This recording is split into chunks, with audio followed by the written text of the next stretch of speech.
What is going on there, gamers, gamettes, everybody in between? It's your boy Kaiser, and you already know what we're here to do because you already know the deal, because you already know the spiel. That being said, enough about me. Let's talk about the person to my right. The person who is actually looks like he's got it figured out over there. Let's give it up for Subtle Fraudulence, man. The guy that's got the majority of the answers, and if he ain't got them, I got him. And if we ain't got them, the question didn't exist in the first place. So what does it matter? So how you been, man? How's your weekend been treating you on this day after Juneteenth and Father's Day? Back to backers, really.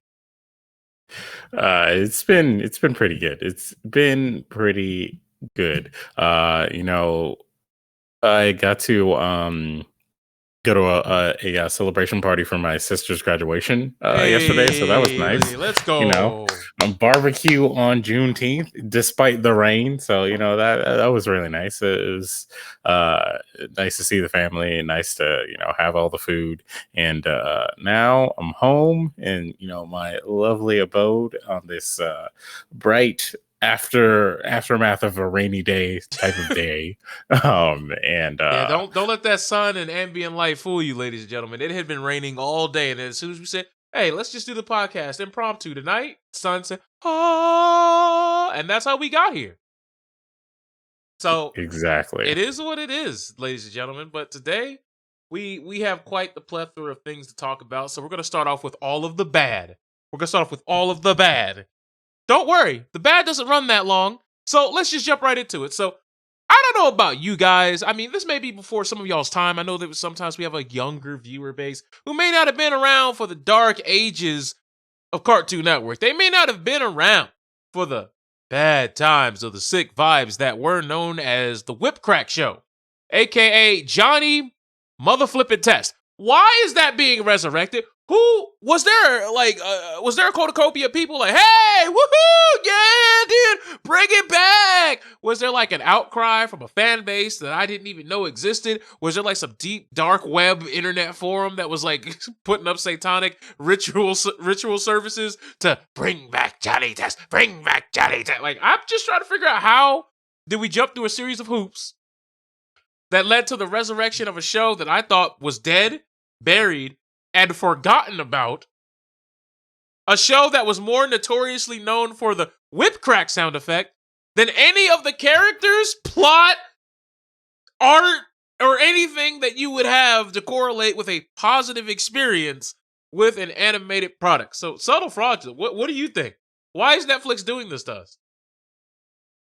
Well, you see, Netflix has had a lot of hits and misses with their original series, and when they got that Avatar series that some people may have liked, they noticed that a lot of people are just like, "Man, I watched this when I was younger, and I'm gonna watch all of it again right now because I love the show so much." And so they thought, well, that's a show on Cartoon Network that kids loved. Johnny Test? Yeah, let's bring it back, and let's also redo it because Jupiter's Legacy did not work out for us. So yeah, let's take a gamble. Maybe the kids will love it, and maybe this new version of it will appeal to all the new TikTok kids, and then they'll talk about it on their TikTok with their lingo, and then we'll have we'll have the best show known to man, and then all the Netflix subscriptions will go up and everything will be amazing. I'm sad these are actual things that business people have to talk about when it comes to advertising is how will the TikTokers, the retweeters, how will they all feed into our grand manipulation plans? Like, people just, it's a whole can of worms that I'd rather not open. But the fact of the matter remains, even people on TikTok, I'm just still trying to figure out who were the people who were jumping for joy at the resurrection of Johnny Test, because when Johnny Test was out, did not hear anybody sing the praises. Did you? Am I alone in this? I did not know. They literally have a character, the dog, who is literally named Dookie. I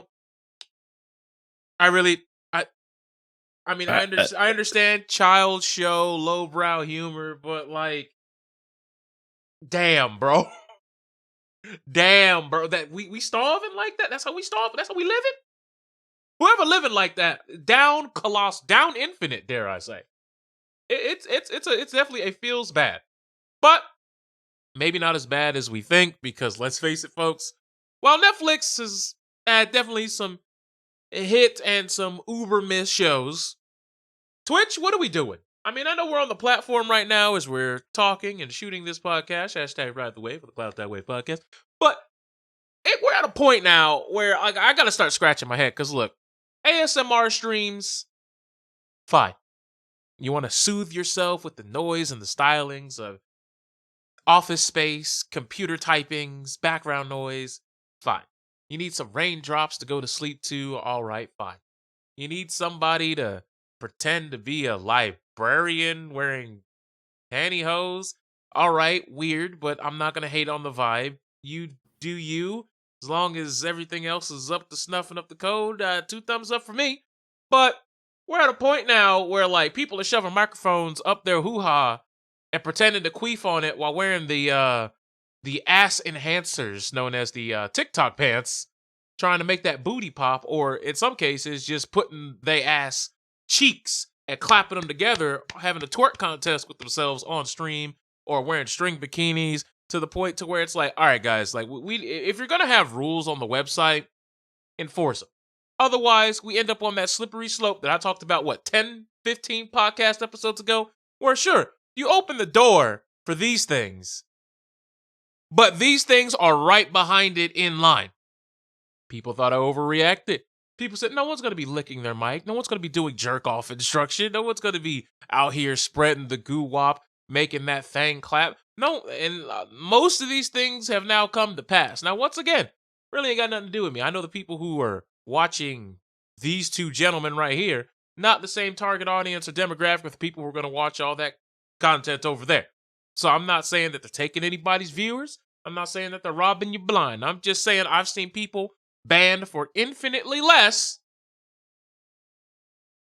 while these people get like slaps on the wrist or a firm, I don't want you to do that anymore, young person. I don't think that's becoming. Only to realize that that's a empty threat, because ultimately, whether it's 1 time, 2 times, 3 times, 4 times, 5 times, 6 times, they get caught with their pants down, literally and figuratively, they'll be back here on this platform. Same bat time, same bat channel. You guys know the deal. I mean, what do you think of what's going on? Because you got the ear licking ASMR, you got the vagina ASMR, and like it's gotten to a hell. Do we have the dick ASMR? Because I know some people have been clowning about it on Twitter. I'm sure somebody's out here beating the penis on the microphone. I'm sure it's being done somewhere on the platform. No, that's all right. That's being done on the hub. All right, not it's not being done on Twitch, so you don't have to worry about that. But as far as about that? I am very sure about that. First and foremost, even on the hub, people are not like searching for that very often. So, so I don't think Twitch is like, that's not how you get success on Twitch, right there. Like simulating a penis, gross. Who likes that, right? So, We talking as about, far man, as I might get up and do it right now. Hold on. look, man, you could do it all you want, but like that doesn't mean people are gonna come see it, like, or they're gonna come like watch it, because you know why the ear licking ASMR works, and the creators of that content also know why it works. It's because of the angle that their camera is at while they're doing the ASMR. Yeah, it's not it's actually an ASMR tech that's not that's not about the sounds. It's all about what you're seeing, because 9 times out of 10 you see this creator. Let's actually just point at the prime example here, Amarath, right? You'll see her. She's got her arch, perfected at the right angle, so that her derriere is pointing at the camera, and she's got the microphone to her face as if it's some sort of phallic object, right? And the ear licking ASMR is also supposed to simulate the like sensation of like getting your ears licked by someone that you're attracted to, but like Of all the things to to like to decide that you want to emulate, why ear licking? You know, like that's not the Because top tier. it's probably the closest thing they could get to sensual audio interaction without going over the line of being like moaning or saying expletives like "fuck me harder." Yes, Yeah, all you're in that's on the control, hub. daddy. You know, like there's a line that they clearly were like, this is a way to get around it.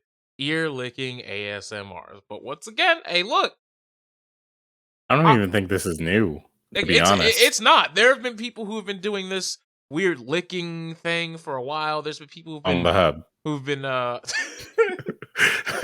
here's the thing: when like people are like, yeah, I'm gonna rub my genitals over the microphone. It's like, isn't that technically masturbation? Like, are we allowed to talk about that? We're allowed to talk about you that, right? see, You see, on the platforms that they do that on, like allow this sort of thing because there's like blowjob ASMR, but that's on the hub, that's not something that's being done on You Twitch. taught me Uh, something because I damn sure did not know there was blowjob ASMR. I mean, I shouldn't be yeah, shocked, but like, if you're looking up ASMR on the hub, that's just I'm confused. I'm lost. I've seen these things existing, and I'm like very confused. I think one time I saw like a YouTube video for one or two of these things, also. But like YouTube also is a little bit more lax than Twitch because YouTube still has naked yoga.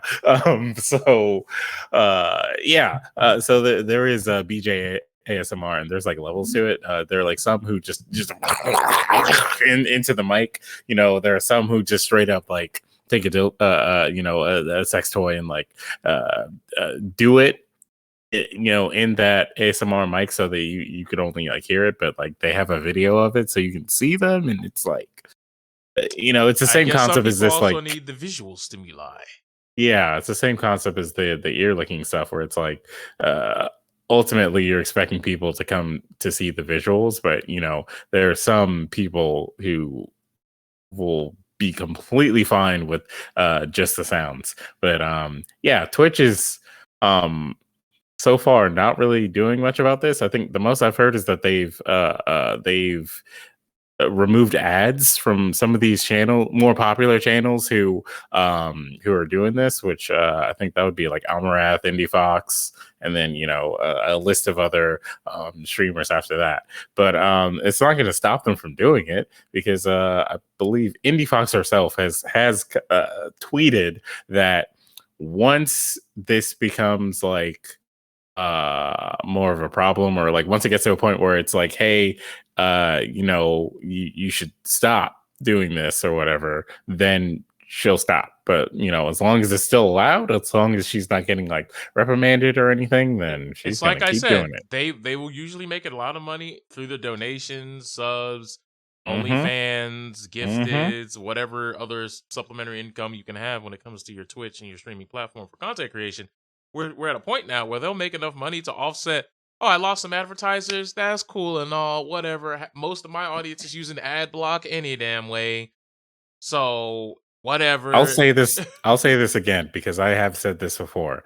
Alinity, who is a well-known Twitch streamer, has admitted that she's made more money off of her OnlyFans in like a couple of weeks than she has ever made on Twitch in total. And Yeah, because you're in control of the prices over there. You could say, this is how high you got to jump, and those people will jump that high, if not even further beyond through tips and other things that you can well, do on that platform. And you could do remember, that with Twitch because that's what's happening with a lot of these like ASMR girls too. They're yes, like, but here's the thing. hey, Here's why you're not in control. Twitch is taking 30% if you're a partner, and like damn near 50% if you're an affiliate or lower. for donations. Yes. If someone Oh, donates okay. $10, you getting $4.90. Makes sense. Yeah. So, yeah. Alinity, like she still streams on Twitch, like even though she makes a lot more money on OnlyFans, she still streams on Twitch. Why? Because people are still going to see her on Twitch and still donate or, like what sub, whatever. And it's perfectly So, free advertisement for her OnlyFans. So mhm. it's like, oh, if I want to see more, I have a Exactly. place to go. It's basically the gateway, which advertising why literally genius five-head move, ladies and gentlemen. Very basic move, but genius because a lot of people they forget that there's something that you have to do. But look, I mean, there are porn stars on Twitch. yes, they are. So, And look, a lot of them actually genuinely play games. Now, there's a whole argument that I've seen on Twitter talking about like these people saying, "Oh my God, this is why women are never respected in gaming because of these hussies whoa. right here." All right. And All like, right, guy. I just want to dive over. No, I've seen women say that too, and it's just like, listen, All right. relax, The red relax. pill goes both ways. Let's dial this back. All right, let me dial this back a little bit. The women who are streaming in these weird, let's just say not safe for work, breaking all the content, these are a very small minority of women within that large group of women on this platform. I just think that should be stated right now. And if you're using that, the same like 8 to 15 streamers that we normally see, and maybe like the 40 others to maybe 100 others that are trying to emulate them, as opposed to the thousands of women's on this platform, and you're going to use that small, like very small percentage to justify hating the entirety of women on the platform, you were trash to Yeah, start. exactly. You're the problem. Just wanted to make sure we got that straight. Anywho, yeah, I don't know what Twitch is going to do because as we've seen, if as long as your channel makes money, Twitch is in no hurry to get rid of you. Now, when Mhm. you start losing Twitch money, oh, bro, 15-yard penalty. They gonna throw yellow flags, green flags. I don't have a red flag, but they gonna throw all types of flags your direction. They gonna get you out here. They gonna pull red cards. They gonna call Microsoft. They gonna call Sony. Hell, they may even call fucking Astro on your ass. But they getting you all the way up out of here. Don't believe me? Look at the DMCA's. There are people who have VODs as of years ago who are still getting flagged today. Yeah, you thought that DMCA thing and that music crisis with Twitch was over? Yeah, you thought.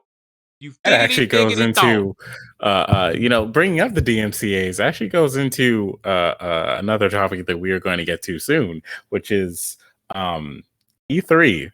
Specifically the Nintendo show, where I believe Nintendo of Japan came out and said, no one is allowed to restream the Nintendo Direct that happened for E3.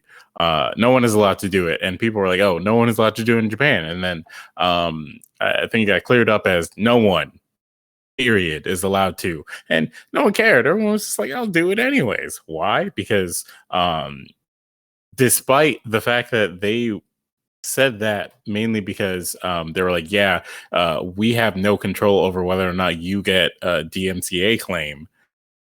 E3 as a whole removed a lot of like copyrighted music from their shows because of the fact that people were going to restream it anyways, and they're like, "Oh, we don't want you to get DMCA'd," even though it's like, Actually, no. That is not entirely accurate. And I'm gonna tell you why. "Oh, So the Twitch stream, at the bottom of most of the streams that I saw, it said that the copyright music has been replaced. There was like a little disclaimer at the bottom of the screen. of On YouTube, that didn't happen. If you course watch not." the YouTube stream, it was the actual audio that was meant to be with the trailer, whether it was copyrighted, not copyrighted, free license, whatever. All the original music was there in its entirety. Once again, Yeah, this is a Twitch problem, not a everybody problem. yeah, that's what I'm saying. Like it was about Twitch people who are restreaming it, not specifically like YouTube or anything Okay, like that. you just This is said all no. about. You said no one is allowed to restream.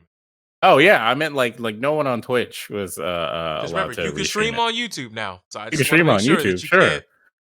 I just don't want anybody to be like, actually, that's not. I wanted to get rid of the well, actually, guys. Well, Nintendo did say people were not allowed to restream it. Like they didn't want Oh, anyone to restream it. I'm But well aware, but I just wanted to paint the full picture because come on, guys, you know there's always that person who watch every episode, don't say nothing, but you let one of us get something wrong, they're like, it's my time to shine. that's right. Come out, show your face, show us who you are. What are you talking about, man? That's an anime avatar over there, bro. You ain't seeing nothing. Oh boy, don't pull those out. They say some wild stuff. But go on. Okay. Do you want to like go ahead and like get into E3, or is there more on Twitch here? Because look, Twitch, like I made an entire video about how Twitch needs to tackle these problems, and Twitch is, Twitch needs to figure out a way to deal with this amicably. But they're probably not going to. Like, okay, the music thing, right? For example, DMCA is a huge problem. Twitch could profit off of music being played on their platform by creating some sort of deal where it's like, okay, our top streamers can play music from your label, and you can get like X percentage of whatever uh, um, the profits are. Also, this person is going to promote your album. Like we can actually get top streamers to do bounties Yeah, but here's the for thing. music albums. Here's the thing. I can't put the entire burden of that on Twitch due to the simple fact that we don't even know if these record labels are even up to discussion. Because remember, Well, yeah, the way YouTube does it is YouTube just takes your head, forces you over the table, and says, you're going to let these fine gentlemen at the record label ram you from behind and take you for all your worth and all of your revenue for this video, or you pick another song. Those are your options. Either you get down or you lay down. They don't. yeah, They but don't. I'm They saying don't do like any in between over here in YouTube land. I'm And saying Twitch could at least like try to open the table, for discussion here to be like, hey guys, we're willing to set up this kind of deal if you're willing to get on board. If you're not willing to get on board, then well, then you're missing out because Twitch is the platform, and as you can see, we've got ladies with their booties out who are licking microphones, and they're making all kinds of money. You don't want to get in on that? All right, cool, that's fine. Twitch also has this weird discrepancy between live performances and not live events. Now, the They reason sure why I don't say, anymore. well, no, they do because that music app that they have that allows you to use licensed music for things is only meant for live performances. If you're not like doing a live performance and you're using the music for Twitch app, they will still come for you on your VODs. They will still come for. Yep, it's happened. Yeah, but that's like the weird thing about it. Like, all of Here's the these thing. live events that have had like live music have been cut for DMCA reasons. That's the thing that doesn't make sense. Well, Like, no. Okay, so like yeah, specifically that Metallica event but that song probably wasn't licensed by that by app. that company. Like it's only what's within the spectrum of that app. That is the only thing. Like I think is it called Twitch Live, Twitch, whatever it's called, the Twitch music that allows you to have music that obviously you don't own on your stream and be fully integrated. But like they'll still come at you for VODs and other things, even if you're using that, and it's not a live event. Now, Yeah, maybe that's they may be saying, I don't know, man. now there is a way to get around that. If you have OBS, there is a Twitch VOD track now. So if you go to OBS and you go to recording, you can have your regular audio track be track number 1, and then you can have your Twitch VOD track be track number 2. So track 1 has all of your audio, all of your music, Spotify, whatever it is you got.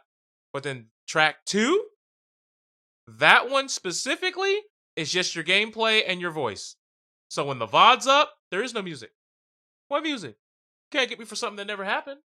Wink, wink, nudge, nudge. Never happened. So would you have to specifically set it so that your music is not on track 2, or does it automatically say, "Hey, yeah, No, these are all of your"? You have to know how this works. Yeah. Okay. You have to do it yourself. Which means you have to go into your advanced audio prop. There was someone who made a tweet about this, I think, recently, and someone made like a video tutorial about it. I'll probably, if I can remember, or if someone can be in the YouTube comment section and hit us up. Yeah, I will go fetch that and make sure that's in the YouTube description if I don't already. It's important information. I don't use it because all of my music is just the music from the video games. Because even to this day, I'm absolutely baffled that even video games that have copyrighted music, even if it was music specifically written, performed, and even just created from the ground up for the game itself, I still can't play it in the game itself because it might get flagged and send me to the Shadow Realm. That that is something that needs to be really taken care of and abolished. But Twitch is last to the party and late to the dance on everything. So we'll see. We will see if the ineptitude continues. But at this point, like, yeah, we already know that they're not going to do anything to these streamers unless it's starting to affect their bottom line. So, yeah, I think we should be able to move on to E3 now. I'm going to let you open this up. What do you want to talk about when it comes to E3? Let's talk about how it was garbage. All right. But all of it just lackluster, completely now we get to the point in time where we can talk about whether or not E3 E3 online or like E3 as a whole is even necessary, or if they need to restructure their announcements so that you release trailers for minor things like DLC and stuff like that, and then save their time for their show for big announcements for bigger games, and don't don't do what was it Square Enix did and spend like 30 minutes telling you about Guardians of the Galaxy, the sequel to the Avengers game, pretty much, like where you only play as Star-Lord, by the way.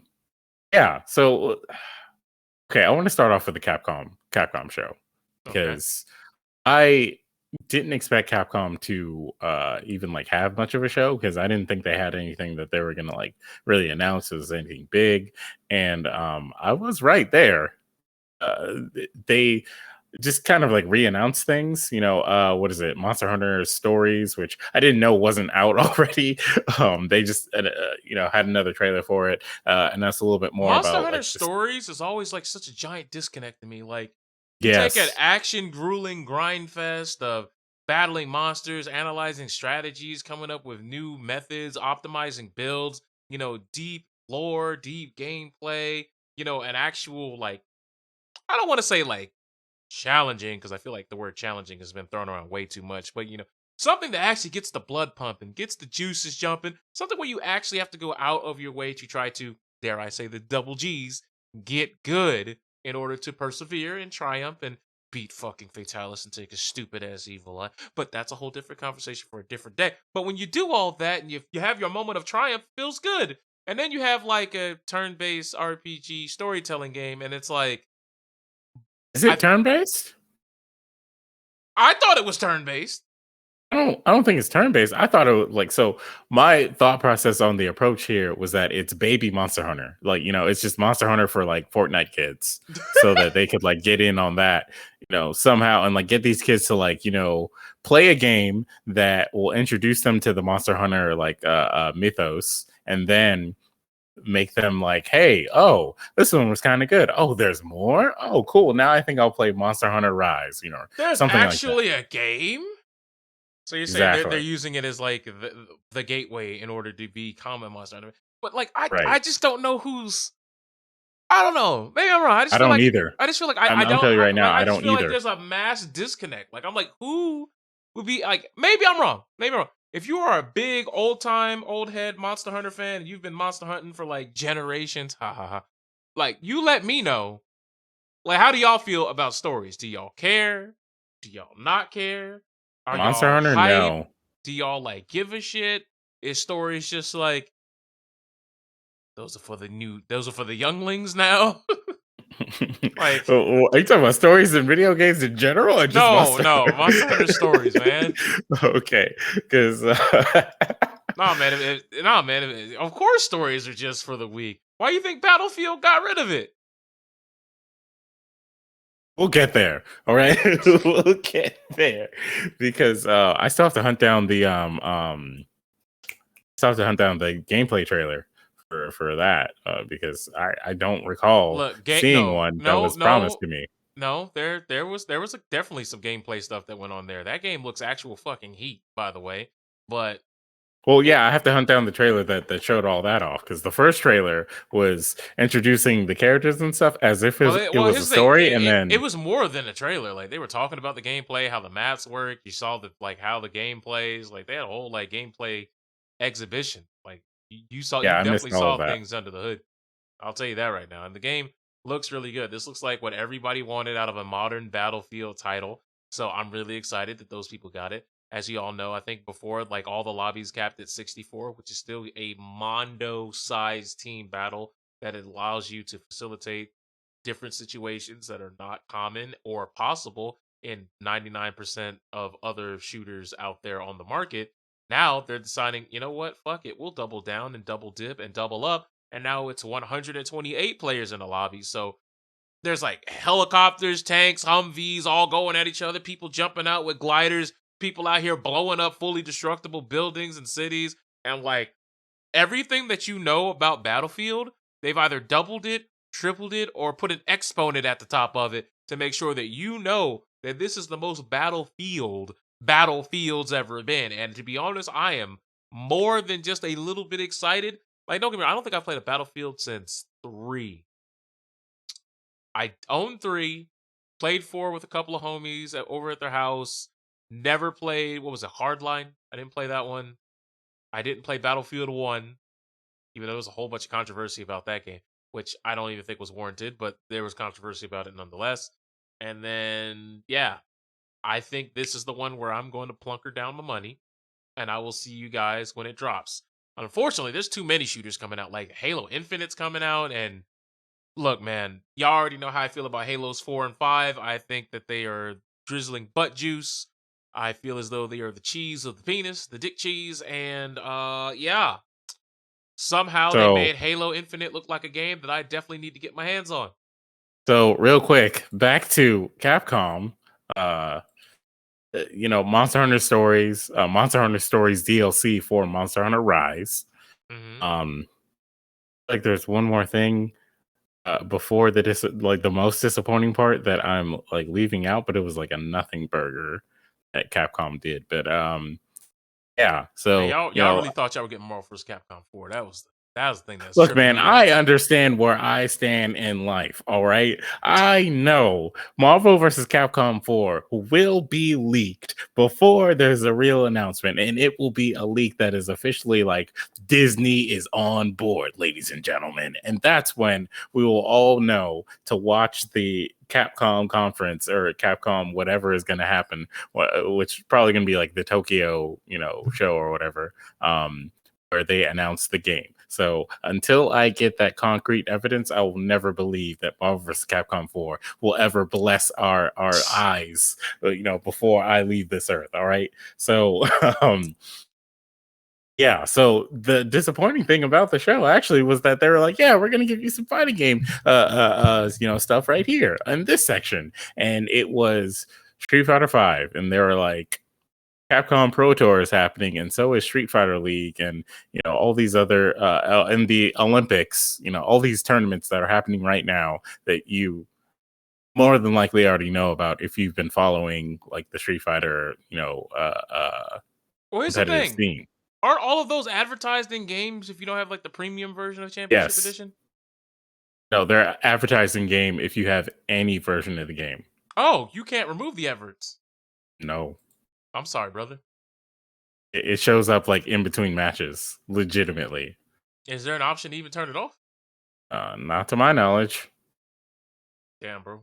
You really hate to see it. It really be like that when it be like that, especially when it do be like that. But hey, if it's working That out was for him, Capcom. it's working out for him. Do we want to do you want to talk about Microsoft since you mentioned Halo?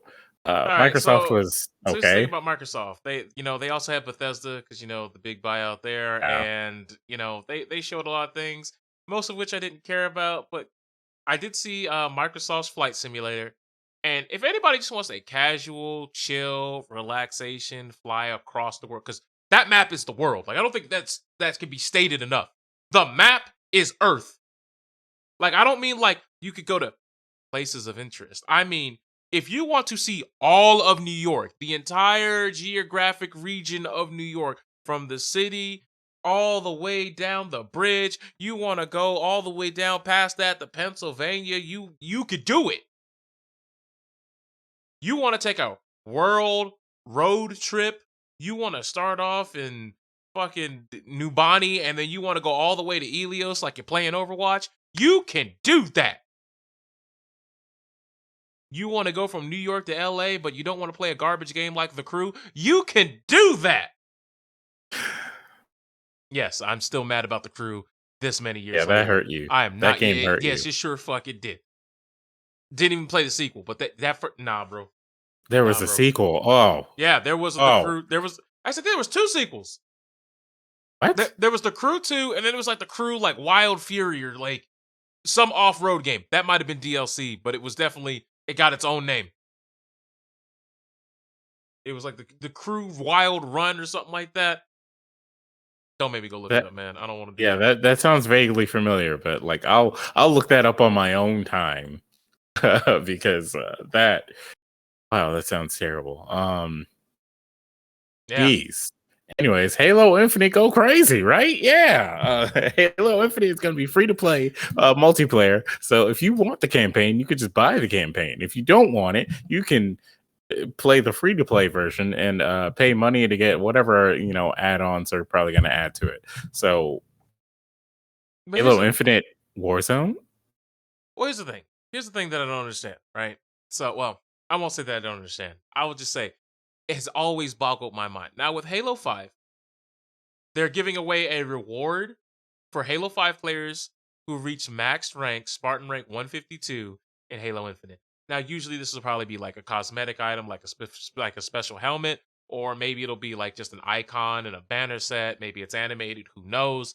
But the fact is, it's probably going to be nothing that's worth the grind. Maybe I'm saying, what do you mean by the grind? Let me tell you something about Spartan rank 152. Those who have gotten it have put in anywhere from 1,000 to 1,600 hours into the game. Because you need at least 10,000 matches. At least. Not 10,000 minutes. 10,000 full matches. At least. And you may be saying, all right, well, that doesn't seem like too out of the ordinary if you've been playing it for, on and off or, steadily for the past, 5 or 6 years it's been out. And it's like, I hear you, I definitely do. But you need to understand something. I don't know who came up with that Spartan ranking system. I don't. And you may be saying, all right, what's the problem with the ranking system? So typically, when you go from, an experience-based system, the later levels are obviously harder to go through than the earlier levels, correct? Correct. Well, Mm. going from level 100, or excuse me, level 1, from actually level 0, because you start off as baby, all the way up to level 150, you're actually less than halfway to 152. Let me say that again. 0 to 150 is halfway to 152. So when you get to 150, you basically have to double everything to go up 2 more levels. That is an odd system. It sure is. So it'll take you about 6,000 matches just to go up 2 ranks. And this is for Halo Infinite. Like this is not from like the older No. This games. this is No, from this is Halo 5. specifically Infinite. This Oh, is Halo 5. Okay. Halo 5. If you get max rank in that game before Infinite launches, when you download Infinite, you will get something. Oh, okay. Yeah, okay. I remember seeing that. Like, okay, And it, and, but and then there's some people like, oh man, if I start grinding now, it's not. If you're starting grinding, it's over. You lost. yeah, you're not getting it. No, Just stop. unless you don't have a job. Yeah, if you don't have a job, or if you could configure a bot to play for you at all hours of the day, and it doesn't take up too much of your internet to where you could actually play other things or use your computer during any of those times. But otherwise, don't even bother. And even if you do bother, if you're just gonna be tilted if it's just a nameplate anyway. I highly doubt it'll be an armor set because then you'll run into the crowd of, well, day one locked behind a loyalty program DLC that I'll never get. And then most companies at this point, they'll cave and like it might be like a year later, but the anniversary of the game, they'll drop that thing, that cosmetic for free. I mean, you've seen it with Overwatch You're for a right. while. People were like, "Oh my god, it's a timed exclusive like that BlizzCon Sombra skin," and then randomly out of Speaking in nowhere, they Overwatch. just dished it out one day. I think there's a slight cosmetic difference between the two versions, but like basically the parts of the skin you care about are all there. But what about Overwatch? Yeah, speaking of that real quick, I mean, since you've pretty much said all we need to say about Overwatch's announcements so far, which is hey, they showed us what Sombra and Baptiste, and it is exactly what you just said. It's just a slight variation of what they've already been wearing in the old game, which people are now feeling very underwhelmed about these new quote unquote new character designs that are coming with Overwatch 2, where Look, everything. everyone got super hyped when they saw new Lucio and new Tracer because they thought everybody was about to get the glamorous makeover, and I was like, no. Yep. Wouldn't it be weird if every character showed up and looked mad different? Yeah. And besides, Yeah. Lucio and Tracer don't even look mad different. They just look optimal. Because it's not an uncanny valley effect. Yeah. I just feel like Overwatch 2 is the art style they wanted in Overwatch 1. They just they didn't have time to master it. Like, this feels like this is what they've wanted all along. It feels like they didn't have time to master it at launch, and then they were too busy like putting out the other skins to say, "Hey, this is going to be like the new skin for this character or whatever." And so originally, this was going to be a like overhaul of Overwatch 1 to be Overwatch 1, new edition or whatever. And instead, they were just like, "Let's put a 2 on it so we can sell more copies." Well, here's the thing. If you own... Now, they may have changed this, but I remember that first report. If you own Overwatch 1, so all the people who play Overwatch currently, if all you care about is the multiplayer aspects, you don't have to spend a dime. When the game updates, it'll just take you to Overwatch 2's multiplayer. If you care about the story, the skill trees, and probably some of the in-game unlockables that will be tied to the paid version, then you will need to pay to play Overwatch 2. Now, I don't know if it's going to be $39.99, $49.99, $69.99, $59.99. I don't know. I don't believe that they've said. They don't even have a release date for it yet. But the fact of the matter is, since it's just a single player experience, if that thing is not mondo expansive, and I don't necessarily talk about full-fledged like open world God of War experience, but if it's not like a full-fledged campaign, like, it better not be like 14 missions and then the game ends. All right? That you better not do that. This better be like an entire story arc. Like, there better be at least 15 to 28 hours of just things to do on a first playthrough. Not subsequent playthrough time, not new game plus time. I'm talking about just in the cusp action of me, boop, first boot to end credit. There better be a plethora of things for me to do in the single player campaign. Otherwise, throw the whole thing away. I don't know if you want that, man, because all right, so uh, I was going to mention this at some point because I've recently discovered that I was missing like a whole half of this video game that I unfortunately put my money into, called Marvel Ultimate Alliance 3. Right? It has all those things that you're talking about, where it's got all Fraud, kinds of fraud. content, all kinds of content, all kinds of things for you to do your first playthrough, even after your first playthrough or in the middle of your first playthrough. Um, all in the form of the DLC that was promised, where the season pass was free, I believe, and the season pass promised that certain characters were getting added to the game over time. And do you want to know how this video game adds these characters? You have to go through a literal gauntlet where you basically go through like a boss rush mode, which is level capped. It's basically like, hey, your character should be at least level 20 for you to be able to get through this, right? You go through this gauntlet where you play 4 different stages. Usually it's just boss battles against like bosses that you played against before who were like souped up, and you have to like grind through all of this in order to unlock maybe one character. Right? Costumes are the same thing. There's like a literal like grid mode that you can go to where it's like, hey, you got to go through like 5 or 6 of these like boss rush battles in order to get to the one that's going to give you the Spider-Man costume if you win that one. That's like the thought process on, hey, let's give them all kinds of like content and things to do in the game and whatnot, Okay, right? there's a Like, difference between content and then making you grind for slight cosmetic items that really don't really amount to much. yeah, The- the- the- you and I know that, I want but actual content that's actually worth our time.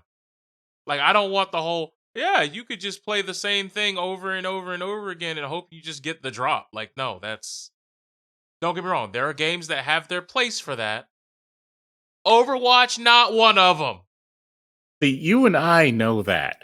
But some marketing guy is gonna show up and be like, okay, but like, Fortnite and Bloodborne and whatnot, they let you do all these things. So why don't you guys just do that here?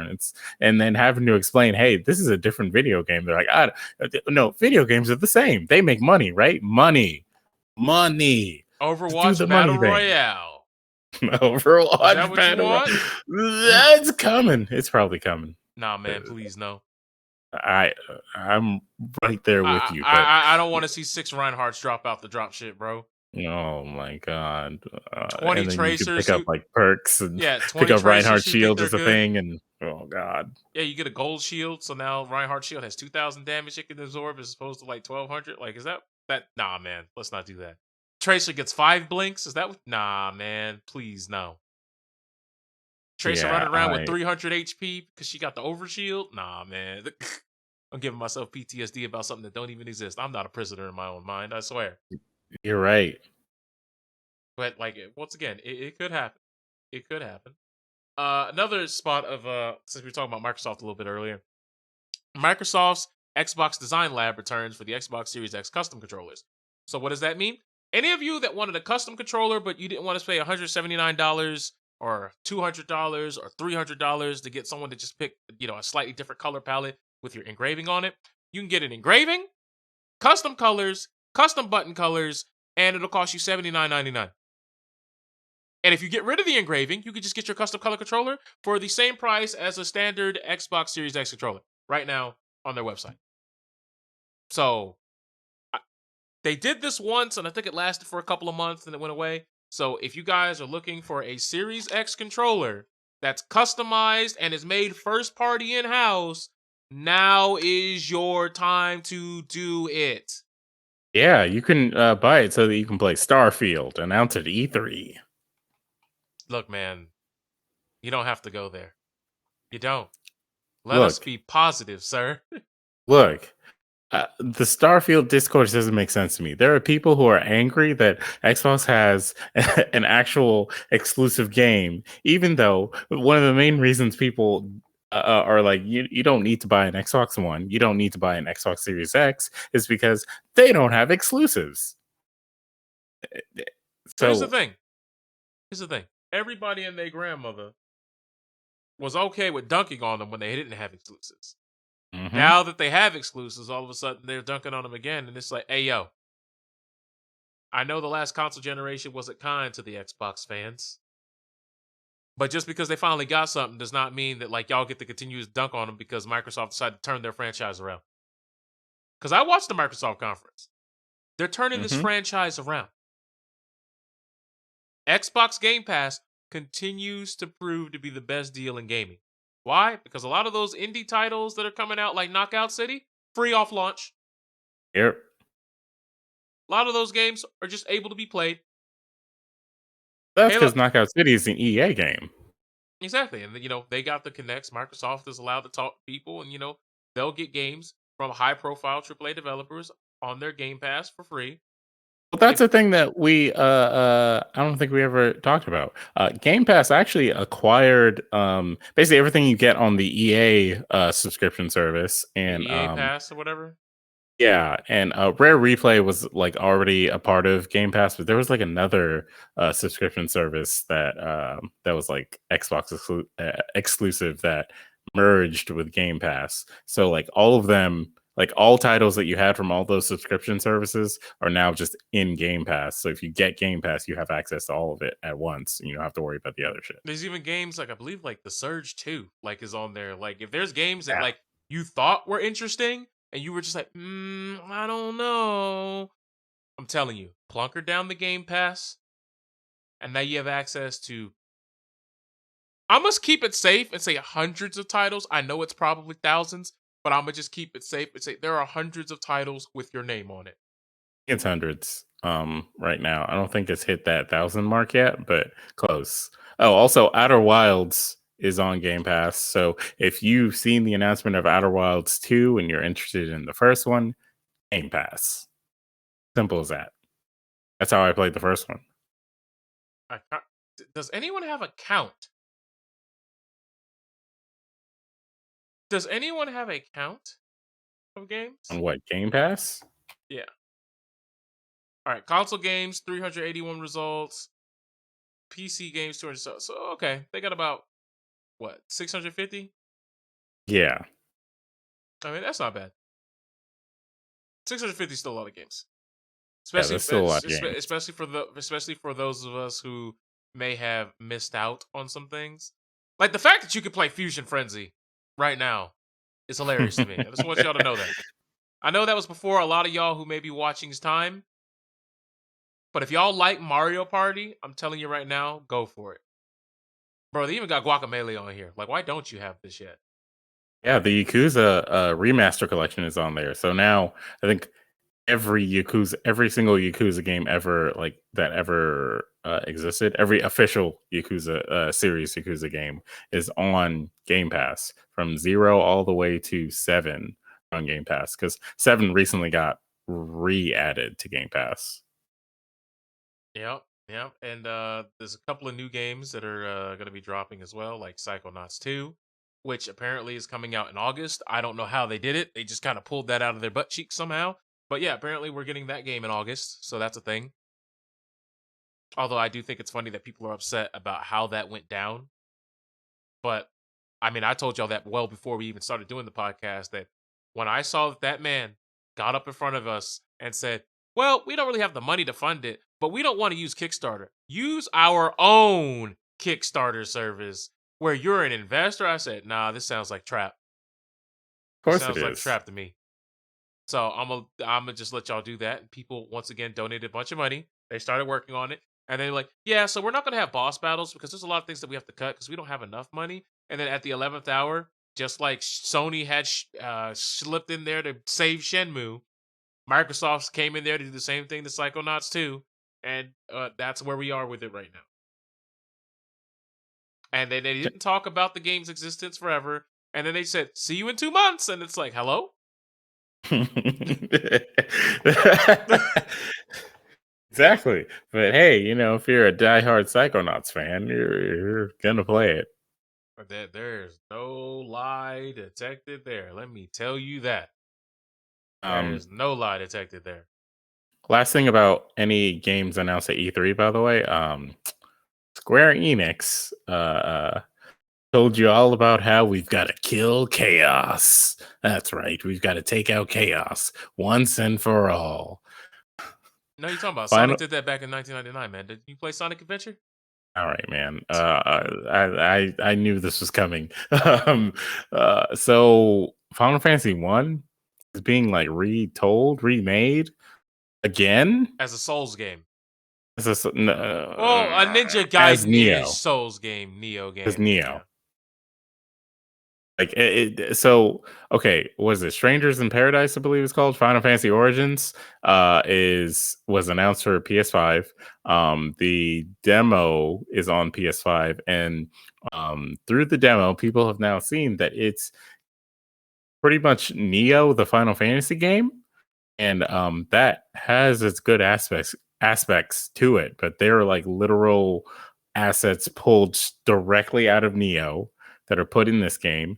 The menu is pulled directly out of Final Fantasy VII Remake and put in this game.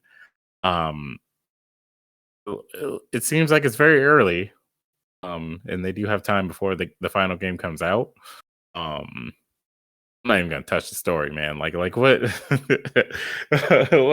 the Warrior of Light is got like a weird hard on for like killing chaos. Who's Garland? Who they showed in the end? Garland, right? Yeah. I always get Garland confused with Golbez. But yeah, it's Garland. It's Garland. So I don't know, Final Fantasy, like it looked interesting, and the concept of like Team Ninja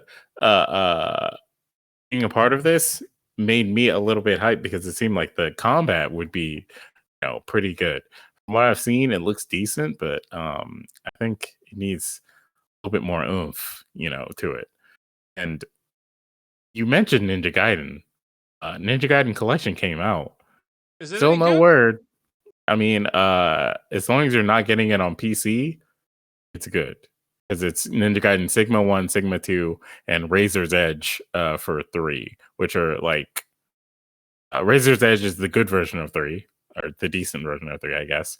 Sigma 1 and 2 added certain things to Ninja Gaiden Black and is it Ninja Gaiden 2, which the original Ninja Gaiden 2 only came out on Xbox. Unfortunately, that is also the only version of the game that has all the like blood and gore and stuff. Um, so yeah, Wait. Hold on. Excuse me. So I have a review here. Now I don't know if this one is accurate, but here's the first review that I saw. okay, As a diehard Ninja Gaiden fan, I was heartbroken to see how little effort was put into this PC port. Basic quality of life updates, such as resolution and graphics adjustments, were not even included. No yeah, keyboard and mouse support for non controller users. And two yeah, of the three games don't even have the option to close the game. You have to Control Alt Delete or Alt F4 your way out. The only yeah. reason why I own this game is because a friend gifted it to me. I was planning on just deciding to get it on the PlayStation, but Which would have made more sense. after playing it, I got to witness the horror myself. The game runs at a fine 60 FPS, but the other basic expectations of a PC port were not provided. Oof. Yeah, as I said, don't get it on PC. Get it on. As long as you're not getting it on PC, you'll have a decent experience. But if you're getting it on PC, I'm sorry. Oh, here's the worst thing though. All right. Here's the worst one. Get a PlayStation 2 and 3 emulator. Get the ROMs of Sigma 1 and 2 and Ninja Gaiden 3 Razor's Edge. You can now completely own this game and all of its options for free. As a matter of fact, the emulator probably has more options for you than the actual $40 collection. They Yeah. did nothing. It should not be $40. Those games, it should not be $40. 20 at best. See, I didn't even know that it was $40. I thought it was like a 19.99 experience. Like I thought it was Uh, $20. I thought it was too until I saw it on the store, and I was like, $40 for this? Y'all are crazy. Anyways, Had to hop aboard the L train on that one. My bad, guys. yeah, no sequel in sight still. Like, why, man? Just take Ryu Hayabusa, add some DOA characters, and there you go. That's all you have to do. All you have to do. But no, heaven forbid they do that. We don't care about the story. The story of part 3 is stupid. Like, as long as it's not that, it's completely fine. Oh my god. Ryu Hayabusa's ninja clan has been attacked once again. He must save the village with the legendary dragon sword, or the legendary dragon spear that has now been introduced. Ryu Hayabusa goes on a journey to stop Doku number 6, the successor to Doku. That's all you got to do. It's fine. I don't mind anything else. Just give me the action that the first 2 games gave me, and I'll be completely fine. Look, the games themselves didn't need work. They just need to be optimized Yeah, and give you a better resolution and the quality of life options, whatever they may be. But they didn't have to do much, and it seems like they did even less. But like I said, I haven't played it. If you guys in the comment section, if you guys have played Ninja Gaiden Remake Master Collection, go ahead and drop your opinion in the comment section below. Let me know if these reviews that we were reading were capping. Let us know. Like I said, if I haven't played it, I don't want to sit here and act like it's a definitive facto thing that it's like this. like I have spoken to a very good source who has played the PC version, and they've told me all of those things about the PC version, and basically said, "Don't get it." All right, well, you heard it here first, folks, ladies and gentlemen. Until they can like patch the PC version, there's like you're wasting your money getting it. Even pirating it, you're wasting your time getting it. So that it sucks There that you it go. went that way, but it's a remaster collection. I don't expect much. After Capcom gave me what is it, the Street Fighter 30th anniversary collection, I don't expect anything from remaster collections ever again. Oof. But speaking of patches, Kazuya's coming to Smash, ladies and gentlemen. Another Yeah. Shoto! That is the dumbest thing on the internet. Like, look, I'm not gonna harp on this. All I'm gonna say is Smash players who don't know any better. I'm only talking to ones who don't know any better. Just because a character comes from a traditional 2D or 3D fighting game does not mean that they are a Shoto. Okay? That is not what that means. They don't know that. They only know what the internet has told them about these things because they don't play the Look, other games. look, That's look, why I was not surprised when I heard that some people were saying that, but I look. was If more if you surprised that the people were pissed about it. if you want to keep it a buck, Dr. Mario, Luigi, and Mario are more Shoto than Kazuya ever was. And that's a fact, but some people say, "Oh, the Mishimas are the Shotos of Tekken," or like people want to be like, "Oh, this is the Shoto of this game." It's like it's not the same. You just don't know any better, man. Because when a real Shoto showed up in Tekken, everyone was like, "Oh my god, stop this!" He's busted. No, get him out of here. Remember when there was the whole discourse of Street Fighter versus Tekken, Tekken versus Street Fighter? They're like, well, the Tekken characters are obviously going to win because they can sidestep fireballs, and then you got Akuma in there. It's like, yeah, I can sidestep fireballs, but what about everything else? It's like that man DP'd and then he used meter to like cancel into a new combo. What is this? Meter? I'm confused. How about all those instances where someone had Akuma down to the last hit against the wall, and then Akuma said, "Call an ambulance," but not for me. And then they just TOD'd the guy. Yep. Is that what you want? Because that's not what I want. But back to the pressing matter at matter at hand. Kazuya being in Smash, as we all know. Once again, it's another Smash character, and I'm gonna be honest with you, I don't care. The highlight of it for me was my man throwing Kirby off the cliff, and then Kirby be like, "All right, that's weird. Do you, man?" And that man yeeting Captain Falcon, who hasn't got a game since what, the GameCube? GameCube. Yep. F-Zero GX. So yeah, like he hasn't gotten a game in a good like almost 16, 17 years, and my man just was all beat up, disheveled looking, and just tossed into the embers. I don't know if that's how Nintendo really feels about him, because they also did it to Ganon, but Ganon didn't look so scuffed up when he got tossed. Look, the trailer was actually really dope. Like when it showed Kazuya with Ganon in hand playing the Tekken theme, oh my god, or playing Heihachi's theme. I felt that I was like, yeah, that this is great because you can't put Heihachi here. And then later in the trailer they showed Heihachi, and I was just like, okay, then whatever. You could have just whatever. You gotta But remember. Gotta remember, guys. Heihachi and Link never got to throw hands in Soul Calibur 2 because they were system exclusive. until the remaster, Yeah, until the remaster. Well, no, in the remaster, Link is omitted. It's just Spawn and Heihachi. you're right. That's true. So yeah, Link still didn't get to show up. But now God dang Nintendo. we get to rectify that mistake. Settle it in Smash. It gets real now, man. It's real. Yeah. Smash is the best versus game that's come out in the last 2-3 years. Yeah, no, I felt that deep side disappointment, but yes. Yeah. Yes, it is.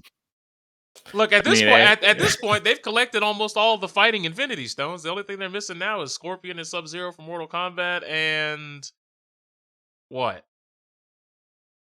Is there anybody else that we're really missing? I mean, not Guilty Gear characters, and Well, Guilty Gear hasn't made it to that level yet. that like staple sort of thing. Yeah. So yeah, I think it's just Mortal Kombat characters. But the way Strive has been taken off, it might. Yeah, we'll see. We'll see. Still way too early to call, but like the numbers I'm seeing these streamers get for this game, looking healthy. Mm-hmm. This is the healthiest fighting game I've seen at launch in a while. It sure is. Oh my god, it's so refreshing to see that too. But I But digress. yeah, Yeah. Kazuya and Smash, Kazuya is gonna have like a devil install mechanic that like looked very strange. Like it's not like something that's automatically activated based on like percentage or anything like that. It looked like it just happened, and then he did like a few moves, and then it just turned off. Which maybe it's gonna be a manual input after a certain like damage threshold or something. Also, Kazuya has wave dash in this. Is Kazuya is going to be wave dashing in Smash? Are the kids ready? Are they ready for this sort of thing? Because they are. You remember Smash Four Ryu? They all complained about that, and then Smash Ultimate Ken, they're like, man, this is ridiculous. So. Harry Bogart, oh man, this is ridiculous. Now you got Kazuya in there doing the wavu into their face. Like, come on, man. And then he has like 30 plus moves. So he's gonna have like real true combos that are gonna piss these kids off. So yeah, we'll see what happens. But I was on the same boat as you. I was like, I don't care about a new Smash character. Kazuya is cool as a character to add, but I thought they were done with Smash Ultimate for the most part. Yo, Strive got more viewers than Terraria and Smite Yeah, right now. It's got more. yeah, It has 3 times the views of Overwatch. yeah. It has more views than Genshin Impact. We out here, man. Punk alone has 1.6K views for Strive. So like, yeah, it's doing numbers, man. It's doing numbers right now.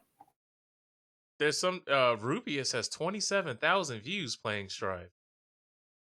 That's crazy. I don't even know who it is. I don't either. He's a Spanish Let's Player, it seems. See, look at this. Strive is bringing all the communities together right now. Not even just the FGC, but all the other communities as well. Isn't that amazing? It seems to be a global game. I see a Russia streamer in here. I see someone who claims to be from Egypt. Yeah, Guilty Gear has gone worldwide. You love to see it. But anyways, we'll get to Guilty Gear in a second. So yeah, Kazuya and Smash, that's neat. Obviously, people like, oh my god, people don't know what the star input is. Because it's not an input, it's returning distinct to neutral. So, all the Smash memes have been.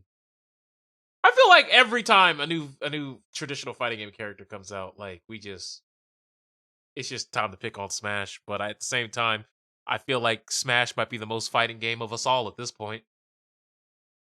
It's got Yeah, everything. honestly, yes. It's gonna have wave dashing, like some of those inputs that you have to do for very specific things, like instant air back airs. Like that game has execution. All right, I know it's a meme that it doesn't, but you actually have to do things on the sticks in Smash. Yeah.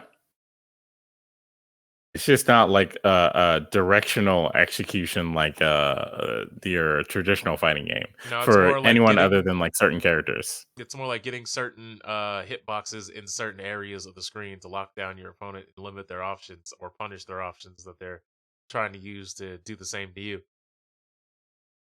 Yeah. It's more of a like I don't know, like because like a lot of times your goal isn't like necessarily to hit.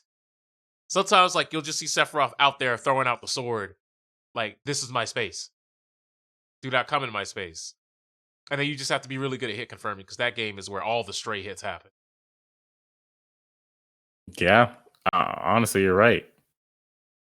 Like there are hella strays in Smash. But anyways, then we have Nintendo's biggest announcement where they basically opened it up with saying Metroid Prime 4, we started working on it. It's not here.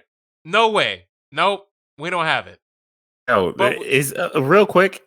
Does this feel like the same level of slap in the face as last year when Breath of the Wild dude came out and he was like, Breath of the Wild 2. I know you guys are really excited to hear something about it, but we have nothing for you today.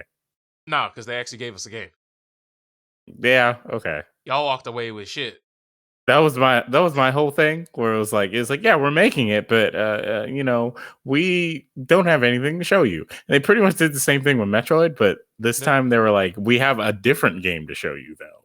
Yeah, and it's Metroid 5. Now, For those of you who don't know, Metroid Dread was this big meme that everyone talked about in like 2005 because like that's when it was like first developed or was Huh. rumored to be in development, and everyone was like, "Yeah, Metroid Dread. Oh, it's gonna be this sick dark horror, crazy game. Yada yada yada." Hell, even the one of the English translations of the early builds of the NTSC version, the American uh version of Metroid Prime, one of the scans saying the Dread project is almost complete. But in the Japanese version, because I think the Japanese actually got Metroid Prime later than we did. Their version Hmm. took that out because they don't want to talk about that. So then the game basically got canceled. We'll say canceled. Dev hell, canceled, gone, eviscerated, whatever. So let's take it back like 3 years ago, 2 years ago, 1 year. If at any point during the last 1,000 days you would have said we would have gotten a Metroid Dread before Metroid Prime 4, I would have laughed in your face. Who's laughing now? Not me. I would have got cooked. I would have got cooked. Because Metroid Dread is upon us, and at first I was watching it, and I understand that in game development, a lot of times lighting is the last thing that is done to make the game, pop. Like they want to make sure everything else is in place, and they just add the lighting and filters on later. And if that's the case, then I will still have tapered expectations, but at the very least, I'm still excited because that game looked very indie from a lighting perspective. Mm-hmm. It looked very, very basic, and a lot of them in it. Now, granted, it could have just been the area that they were in, and if that's the case, that's fine. But when you talk about you're being stalked and hunted by a cerebral assassin, this Emmy robot that's here to extract your DNA and murder you in grotesque ways, I don't think this. I need to see a bright, cheery room. I don't need. I just feel like the lighting and the ambience really didn't go with the thematic like aura that the game was trying to send to us as viewers trying to get into the game, especially Yeah. since we were just remember Metroid 4 or Fusion had this exact same gimmick. And it was done masterfully because the SAX was not something that was overstated, didn't overstay its welcome. It played its role perfectly. It made you genuinely fear going into certain rooms when you heard that ominous Good question. music. All right, what's up? Metroid Zero Mission, was that a remake of an old Metroid game, or was it like an actual sequel No, in the that's that. Metroid? No, Metroid Zero Mission is a remake of the very first game on the Okay. NES. Okay. So story wise, if you just count the 2D Metroid games, Yeah. it's zero. If we're talking the definitive edition, so we're not gonna talk about the ones that were like on the Game Boy and the NES. So Yes, and all that. Yeah. currently it goes Zero Mission, the 3DS Samus Returns, Super Metroid, Fusion, the game that's coming out, Dread. Okay. Now the Prime games are sprinkled near the beginning of the timeline, but Nintendo can never seem to understand if they want them to be canon, non-canon, spin-offs. Nintendo has been very wishy-washy with that. Other M is weird because Other M would definitely have to have taken place before 4 because he's dead in 4. And once again, there's a whole once again hodgepodge of inconsistencies that you'd have to deal with at that point. But anywho, with Metroid Dread, gameplay wise, from what I saw, I'm gonna be honest with you. I'm not impressed by a lot of things. But this right here had some impressive elements.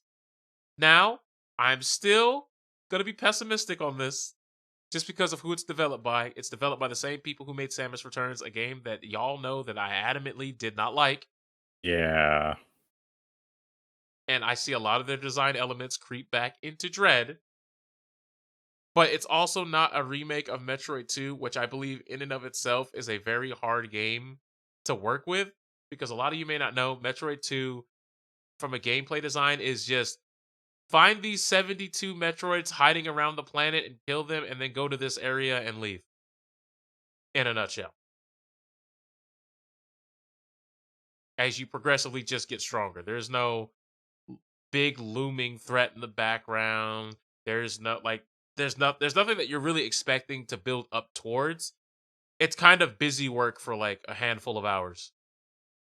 But that's just it's hard to really get beyond the scope of you're just hunting Metroids to open up a little bit more of a planet, hunt more Metroids, open up a little bit more of a planet.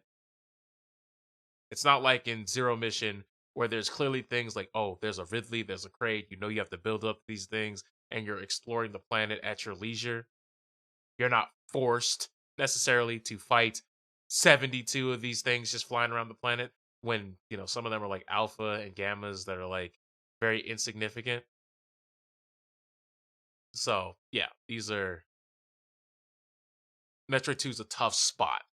But maybe now that they're able to open things up a little bit and able to explore more, and they have a game under their belt now in this style. Now they can optimize things. So it's like they have a slide, they have better animations. It looks like the fact that there's a run button is huge.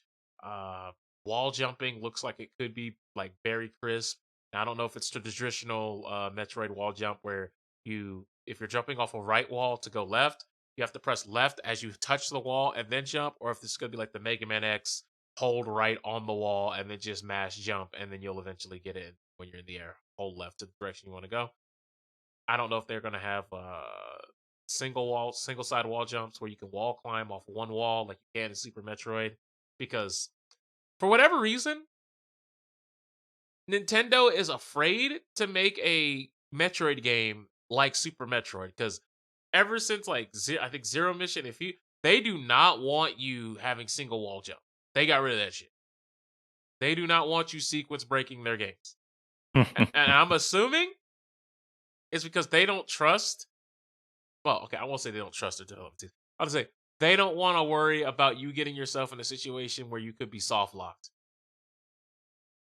Because to my knowledge, there is no soft locks in Super Metroid, which is an impressive thing to do with how you can play that game forwards, backwards, diagonal, reverse boss order, alphabetical boss order, low percent, any percent, 100%. You could there's so many different routes that you could take on that planet with gear that you're supposed to have or gear that you're not supposed to have, or infinite bombs and like all this other tech that just lets you facilitate beating the game.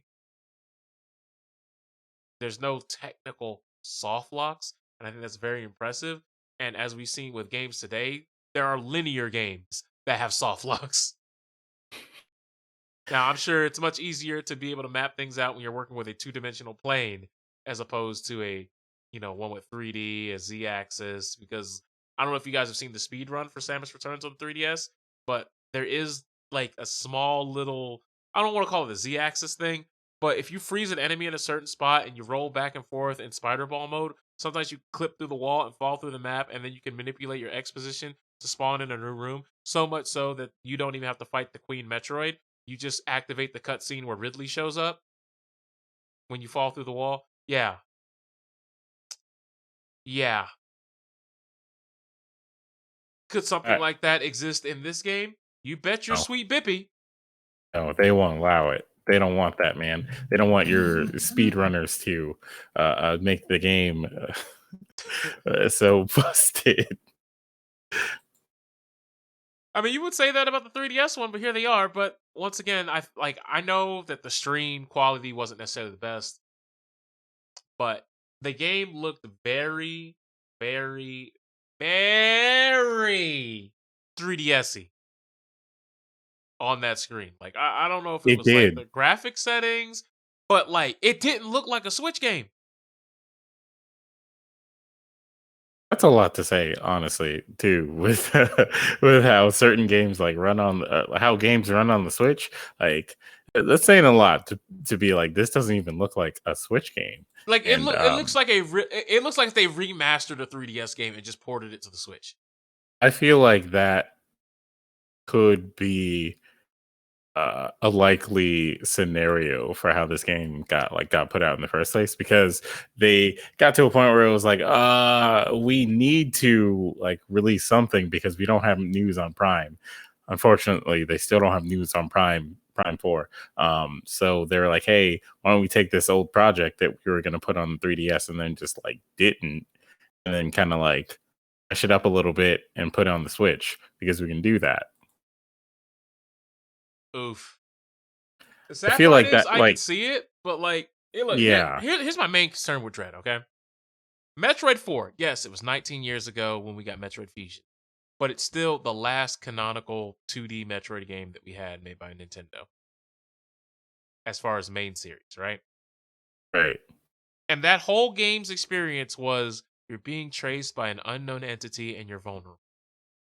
Why is the next game you're chased by an unknown entity and you're vulnerable? Now, don't get me wrong, it makes sense because remember, at the end of Fusion, the X parasite fuses with you, and you're also like you also have Metroid DNA. Right. Now, so you're a very unique entity of being a human raised by Chozo with Metroid DNA and cells of the X parasite you've been able to absorb, and you're fine. So now you show up to this sterile like environment, like this lab where these Galactic Federation troopers have sent these DNA You have very, very valuable DNA. So it does make sense that they're DNA extraction robots that were, basically sent to be unkillable because they were meant to deal with things like Metroids, parasites, etc., would be coming after you. But I also think it's weird that they're able to like breach through Samus's armor in one shot because they're insta Yeah. kills, and I'm like, y'all better explain to me how strong these things are, because like I refuse to believe, because I've seen the Galactic Federation's best work and various other media. They're trash. They're garbage. They suck wang. In no way, shape, or form am I believing they built something that could one shot Samus. I'm sorry. How do you feel about this robot thing? I forgot the name of it already. It's like Emmy, I think. Yeah, that's what I'm talking about. Yeah, like, so how do you feel about it, like, overall in the story? Does it feel like it actually fits there? Because from the trailer, it didn't, like, it Well, seemed very disconnected. okay, so here's the thing. They say that you have to make it to your ship, but you're starting off in the center of the planet. I said, so we need lore on how I'm starting off in the center of a planet, because that means I landed Yeah. here, went down here, and now I'm trying to leave. Like I need data points on that first of all. But 2D Metroid games typically do have an intro where Samus is basically giving the player the lowdown, so I'm not really too worried about that. What I want to know is, do we give the Galactic Federation the hands, because they have been giving us the Shaftola for at least 3 to 4 games in the Metroid saga. Like, they're trash. El Terrible. Anybody who knows about what went on in Fusion, what went on in Prime 2, Prime 3, they suck, bro.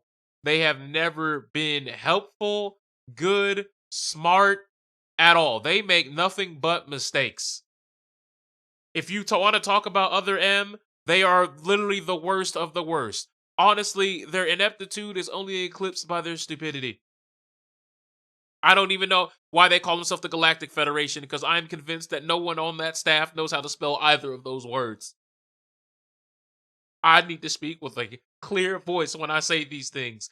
They are basura. Trash. Throw the whole thing away.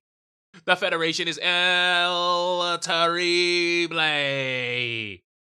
Now, that being said, they're coming after Samus with these Emmy units.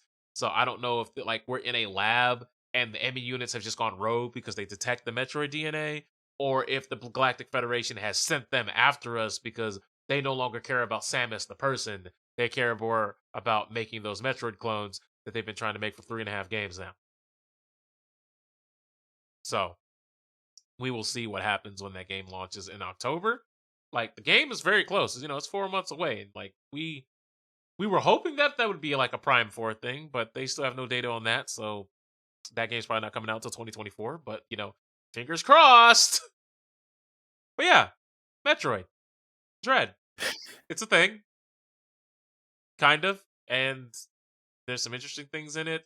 There's some things that worry me a little bit, but ultimately, from what I saw from the trailer and the little gameplay experience that they showed, the little showcase that they had, I liked more of what I saw with Dread than I ever did when I saw Samus Returns. And I bought Samus Returns, so I'm clearly going to buy this.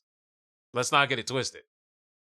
I'm not saying that it's all bad or it's all terrible, but there's many things that just make me stroke my chin, scratch my head, and go, that could work. Than a visceral, yeah, let's go, woo, 19 years, baby, 19 years, and we finally get, like, you know what I mean? Also, I don't like how they told us that this is the closing of the Metroid saga. Because now I have expectations that may, like I have expectations, but you have given some Metroid fans this imprint in their head that they're now going in with expectations that are unreasonable. I'm telling you that right now. Right. You should have not have said the end of the Metroid saga. You should have never said that. You should have let us play and then find out. Oh, that's the end. I also feel like animes do that too when they say the final chapters. Now you've given us expectations on these chapters. Like, what if a manga just came out and was just doing it? Like, imagine if One Piece just has, like, you know, like these chapters and it looks like it's building to something and then it builds and then it just ends and then it says thank you for all the years of support. Because I Yeah, feel like Attack on Titan. I could have swore Attack on Titan announced their last chapter. Sort of, yeah. There, it was like, hey, we have our last panel, so we're gonna end the series here. And then when it happened, people were like, wait, what? Like, I feel like there's a little bit more. I don't want to talk about Attack on Titan. Oh, because look, the ending to me is hilarious, but like I don't want to spoil it for anybody because I know some people, some reason, haven't read it yet. Some people Yeah, we already did that, I think. So, oh, if we already did it, then oh yeah, we talked yeah, about we talked about it. Yeah, we so, talked about like, the big boy Bombo. yeah, like real quick, you know, the ending was kind of a cop out. And so, like, when it comes to like announcing like, hey, this is the end of the series now with like this now with I was gonna call it Samus Returns. I'm not gonna lie. Now with this new Metroid game with Metroid Dread, now people are thinking, okay, I hope they don't end it like, and then Samus and her new Metroid friend and her new robot friend just left. And then they're like, wait, what? And for all we know, Samus ends up dying in this game, bro. Exactly. Wouldn't that be the worst? Or it's like it's the end of the Metroid series, and you know the robot gets Samus, and Samus like sacrifices herself to blow herself up with the robot so that the universe could be safe from this menace, and then that's it. That was the Adventures of Samus. No, she gives her suit to some random girl that we don't even know, and then she's new Samus. And then we get Seamus. You did not just say Seamus, bro. Not the Celtic warrior. Yo, let me be the WWE wrestler, bro. Let me tell you something, fella. Man starts kicking people, bro. It's gonna be a girl with that exact accent, and that's gonna be the the driving force of the series from then on. Nah, man, you have said some things that have hurt me in a way I did not know I could be hurt on this day. Look, man, I just want to prepare you for possibilities that Nintendo could go for here. Epic Game Store, this is just a quick thing. Mm-hmm. I don't know where they get these connections from, but like if you want 3 months of Discord Nitro, just download the Epic Game Store and yeah, you don't have to play anything. Just go ahead and click on free Discord Nitro and you get it for a quarter of the year. Hello? Like, yeah, it's available. That's how I got Discord Nitro now. It's made sending files a breeze. Will I renew it? No, because I don't mind going to like Mega Upload and just uploading it. Like, there's no reason for me to spend money for like an extra, like, right? Because before I think the file size is like 8 megs, but now it's 100 megs, and it's just like, so you really could have boosted this the entire time. You just decided not to. I understand. It's like the YouTube algorithm. It's like, okay, we could make it so that your video gets spread out to people who would be interested in it, and and some people on top of that too, people who see videos that may be in a similar topic or whatever. We could do those things, but why not just charge you so that we could do it afterwards? And then the free version is just, well, if they have the link, they'll find the video and watch it. They'll figure it out, right? Yeah, they'll figure it out. Don't worry. And if they don't, what's that got to do with me? Exactly. It's like, what's that got to do with me? Your broke ass ain't paying me, so that's their exact mentality. Like, you're broke, so you're not paying me, so why should I help you? All right. So now that we're like about a week in, what do you think of Strive? Has it dawned on you yet? Like, you feeling it? Because I hit celestial floor, baby. I'm up there. I'm all the way up, and all I had to do was I play more Potemkin to do it. I like Strive. Strive is a good game. I fear that Arxis is going to do the thing that a lot of fighting game companies do when their game like comes out and it starts off and people are complaining about certain characters or certain like certain like strategies to like winning in the game or certain things that are very strong, like at least week one or whatever, right? They're just gonna take all the fun parts of the game and they're gonna nerf those parts to say, hey, now the game is a lot more balanced and you guys can have a real good experience, right? And it's like that's not what we wanted to nerf. Here's the thing. I doubt they'll do that because Daisuke went into this game making the announcement. I made Soul broken on purpose because I like him. You can't I mean, walk he that voiced the back. character, but Yeah, I'll I'm tell you that saying, right now. like you can't walk that back. It's he's like, I'm trying to win Evo out here, fam. Story wise, Soul is supposed to be this godlike, so I will take that. Soul story wise is supposed to be this godlike, but like I haven't seen the story for Strive yet, Me so either. maybe they'll walk that back because We're doing a watch party, by the way. I don't know if you're interested in that, but we're doing a watch party. when though? See, we're trying to pick a date. I will let you guys know on Twitter when the date has been chosen. I'll be a part of this. Could stream it. Make it a whole thing. Yeah. Hey, what is that? Who is this guy with the horn on his face? Oh my god! Jimbo Frederick's a Fisher. scientist. Yo, I remember when I was explaining the plot of Guilty Gear to a friend. I was like, so Frederick the scientist, and I'm like, oh my god, all I could think about is the Team 4-star Bardock the scientist.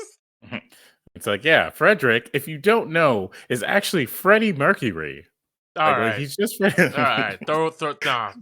You're reading Pleasure Gear right now, my guy. No, I'm not. This is the facts. It's actually the facts. That's why he has, what is it? I think it's Hope. All right, he has Free on his headband. That's a Freddie Mercury reference. Like he was literally made as a reference to Freddie Mercury. I don't want this. I don't want this. Some other characters are made for like references to other people. Like I know Zato is a reference to someone from like a metal band. But yeah, Daisuke is like obsessed with musical references, just like the creator of JoJo is Araki. So yeah. But anyways, back to Strive. I think Strive is good. Like the netcode is good. Fix the lobbies. I want to get into the match so that I can experience this good netcode. So I will say this on on PC here on Steam. I made a video last week where I showcased that it took like 9 minutes for me to get into a game because lobbies kept crashing, people couldn't connect, kicking you back to the menu, made you alt F4 the game, reboot the game, all this type of stuff just in order to get one match.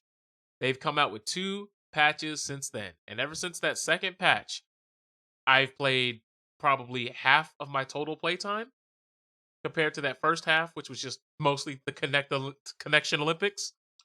I think I've had 2 disconnects, no resets, and no kicks to the lobby. So, knock on wood, they might have fixed the lobby, at least on Steam. I make no promises on PlayStation and console experiences. They may vary. But we out here. We made it to Celestial Floor. We are moving, schmoving, and grooving, and I likes that. Now, gameplay-wise, as you already know, if you guys have been watching my content on YouTube, you've been watching the Guilty Gear Strive videos, you already know I feel like this is a game that I truly want to sink my teeth into because it scratches an itch. I feel like a lot of games don't scratch anymore, where a lot of the nuance in terms of learning the game comes from specifically learning matchups. Because learning matchups is my favorite part of fighting it. And knowing that there's, like, the way Potemkin fights May is not the way that Potemkin fights Ino, and it damn sure ain't the way Potemkin fights Ramlethal. And knowing that I have to play my character very differently per matchup, so that's really interesting to me. Now, MK11, that was not the case. It didn't matter what the fuck you were doing. If you jumped at me, down 3, and then go into the same vanilla set play that you've already seen a million times, regardless of matchup. That is it. That is why MK11 got very stale to me, because all the characters, especially all the ones that I played, had a one-dimensional game plan, and you just did this, and you just had to counter that. That's it. Not to Yeah, those NRS games are no, doing no, stuff to no, you, no, man. don't say NRS games, man, because I was gonna say Halo, Injustice 1, Injustice 2, MK9, and MKX were not like that. Those games have ways you can vary things up and approach matchups very differently. That's true. And I give you that. and MK11, it's just like if you're playing Sindel, you're just trying to rob me with screen KB. That's it. That's your game plan.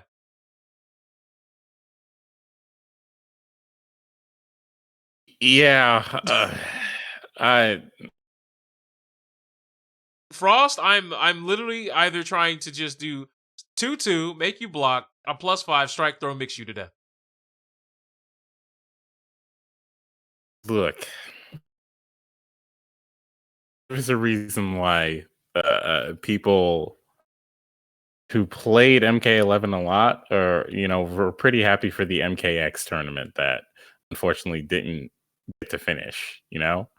So yeah, like I believe that there just needs to be a new NRS game to come out to like alleviate that, because the game has gotten too stale for the people who enjoyed it in the first place.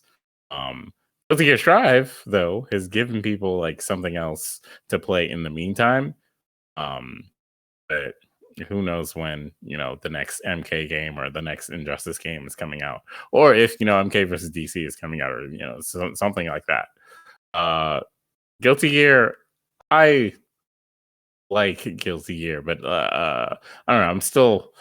I'm still waiting for more. I'm still waiting for the more. I'm also waiting for Kai buffs. All right, like what is this? Kai got nerfed in between the beta and the full release of the game, and I don't understand why. Like, did someone say that he was good? Did someone say he was like dominating the scene because they saw like an SKD video of like, look at this mix up he can do with Roman cancel, and it's like, Look, man. oh man, that's busted. Like, Look, man. I'm very upset. I'm just really upset, man. Really upset. why? The things Why that are I would you upset? things I would do to Chip if I could still special cancel my 6P with Potemkin. Chip is a menace. Like, I see the things that Chip players do, and I'm like, this character is a menace. How's he getting away with all this? Because he's so fast. Damn, crazy. Like, Chip, I feel like Chip and Mila are in like the same boat as far as the way they play and the things they get away with. It's like all you got to do is catch them like once, maybe like 1.5 times, and it's like that's it for you. So that's fine for me. Like, see, that sort of thing. People will be like, "Oh man, Mila and her mix-ups are crazy." Yeah, they are. But Mila, like, she gets hit twice and she's dead, like dead. That's why. What is it? The Potemkin matchup is more even than people may allude to you. well, Like, because the thing, sure, it is hell trying to stop Chip and Milia, like, or trying to catch them when you're playing Potemkin. Like, it is hell on earth trying to deal with them. Just woo woo, I'm over here, I'm over here, I'm over here, I'm over here. But sometimes the exactly. best thing you could do is don't try to catch them, because at the end of the day, you have to realize in order for them to hit you, they don't really have projectiles like that, so they have to get near Hmm. you.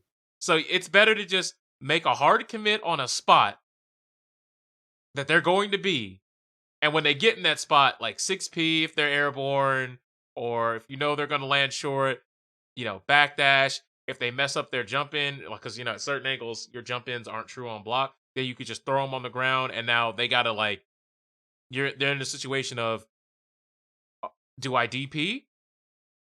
Is he going to grab, or is he going to strike? Like, you could strike throw mix up them, or you could just bait the DP. That now you're in a position of control, because all you need to do is like what, Potemkin Buster and maybe a slash, crouching hard slash, anti-air grab, and they're dead. How do you feel about the fact that certain from certain ranges, a jump in isn't true on, like, it's not a true combo on block. Like, it doesn't combo into anything because of the range. Like, if I hit like Potemkin's head with Kai jumping slash, then I gotta land and then reset the neutral there I like it. because I like it. okay. Now, granted, that might be because I play a big body character, and I've come from NRS games where this is something that's been a problem since again, where you could hit like the tiniest grays of my hair, and now I'm jailed.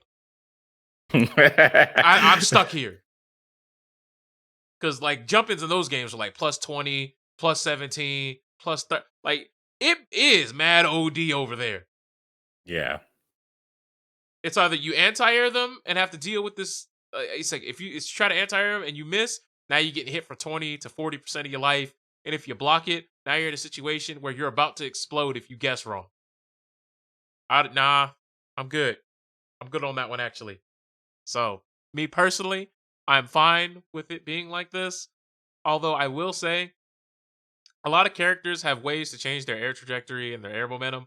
So I feel like a lot of times that it's very easy for you to I don't want to say on the fly calibrate whether it's going to jail or not, but usually even when you jump in, it's still fast enough to hit people. You know? Yeah. Like it's typically still fast enough for you to jump in, land, and then, at least make them block something, even if it's not true on block. Unless you're fighting a psychopath that analyzes it and mashes throw. Me? Trust me, if you guys watched the last upload, there was the Kai situation you were talking about. I knew he was too high, and as soon as he landed, I threw him, and then he DP'd, and then I was like, get ready to rock. Look, when you DP without meter or burst, and Potemkin is looking at you do it, and you're not Soul, you're exploding. A maniac. You're going to that special place. He was like, "You gonna grab me?" Well, oh no. And well, he felt the pain after that. I did it to him. I feel like Soul is the only character in the game that allows you to be a maniac and get profit off of it. I don't know. You say that like May ain't right here, bro. Oh well, No. May allows you to turn off your brain and get profit off of it, but like being a maniac with May can like fuck you up. Like, yeah, you have Dolphin, but that's your only like maniac option in most cases. Like using Dolphin to try and get out of situations, but look, Soul, nah, man, got the world, man. All right. So this person did slash Dolphin, right? Okay, the one that's not plus, and I did Eno's sweep because if they mash, they get hit. They did Killer Whale Super, and I died. That's crazy. So I don't want to have any conversations about life about that. You can't play that character like a maniac. Well, that's the meter thing. All right. So yeah, okay. You have Dolphin and you have Whale. All right. Also, I don't care what anyone says. If May gets 100 tension, you better have a plan to deal with Pink Whale. Because as a Potemkin player, I don't have a plan to deal with Pink Whale because I can't dash underneath it. So she'll throw it out there, the whale will jump, and then she'll roam in, and then she's running at me with the whale. It's not a fun experience. I'll tell you that right now. You got to FD and then pray. FD and find Jesus. FD and mash out Pop Buster so that she could just run into that. Look, I'm gonna tell you the sickest thing that I have ever done in the game. So Leo has that run where he runs to the other side, the side switch. Yep. And you can grab him out of it. Man, I Potemkin busted him out of it, and I was just like, even if I lose the set, them right. I've won the war. Serves them right. Don't you do that for me at like full screen? Like, what is this? That wasn't even on full screen. He was doing I don't know if it's a record, but he was doing the 1, 2, 3 side switch. And I sent that man, I got that man his moon shoes. You really put that man in perspective. He's like, oh, I've got to make better decisions now. He's like, it's not real? Autopilot. No, never was. Also, the game will autocorrect you on the Pop Buster. Yeah, that's nice for pot. Also, I've- the fact that you can 360 and you still get your pot buster, like to me, I've been playing like NRS games, so command grab has always been like down, back, forward. So adding forward to down, back, forward has not a problem. So that's not an issue for me. But if it is an issue for you, you can actually spin the stick and do a 360 and it still does pot buster. So if just a little quality of life suggestion for some of you who come from Street Fighter or Blaze Blue, even because I don't think Blaze Blue. Yeah, Potemkin was never gear rotation. His was 360 and his super was 720. yeah, So there it is. and Tager was always the same. I'm not gonna lie though, like if this is what Strive is, I'm actually kind of excited for the next Blaze Blue, which there won't be one, but I'd be What excited what for it if there what? was. Why do you think there's not going to be one? I don't And know. King Blue is just giving up. No, I just feel like Cross Tag was just like the ending of the first one, or not first. The ending of oh snap! I hit my mic. God, was Phantasma the last one? Central Fiction was the last one. Okay, Central Fiction felt like it ended it, Talking about story wise or just in general? like just story wise. Like I felt like everybody had their arc and we're done. I don't want Okay. to have Blaze Blue and it's like now I follow Naoto. I don't want that. I don't want that. Yeah, you're right. That's Like where they'll have to go. I don't want new characters. I don't want that. Now, when I say new characters, I don't mean like having new characters is like a terrible thing. I mean like imagine if the next Sonic game, Sonic, Tails, Amy, Shadow were all just written out of the fucking story, and then like there was just like these new characters. You'd be like, what the fuck? It'd be weird. Soul Calibur 5. Yeah, that was a thing, was it? But yeah, even then, you still had a good portion of your characters. MKX. Oh, yeah. Yeah, well, we don't want to talk about that, all right, man. MKX mechanically had some fun things, but competitively it wasn't the best. But like storyline wise, it's probably my most hated MK game.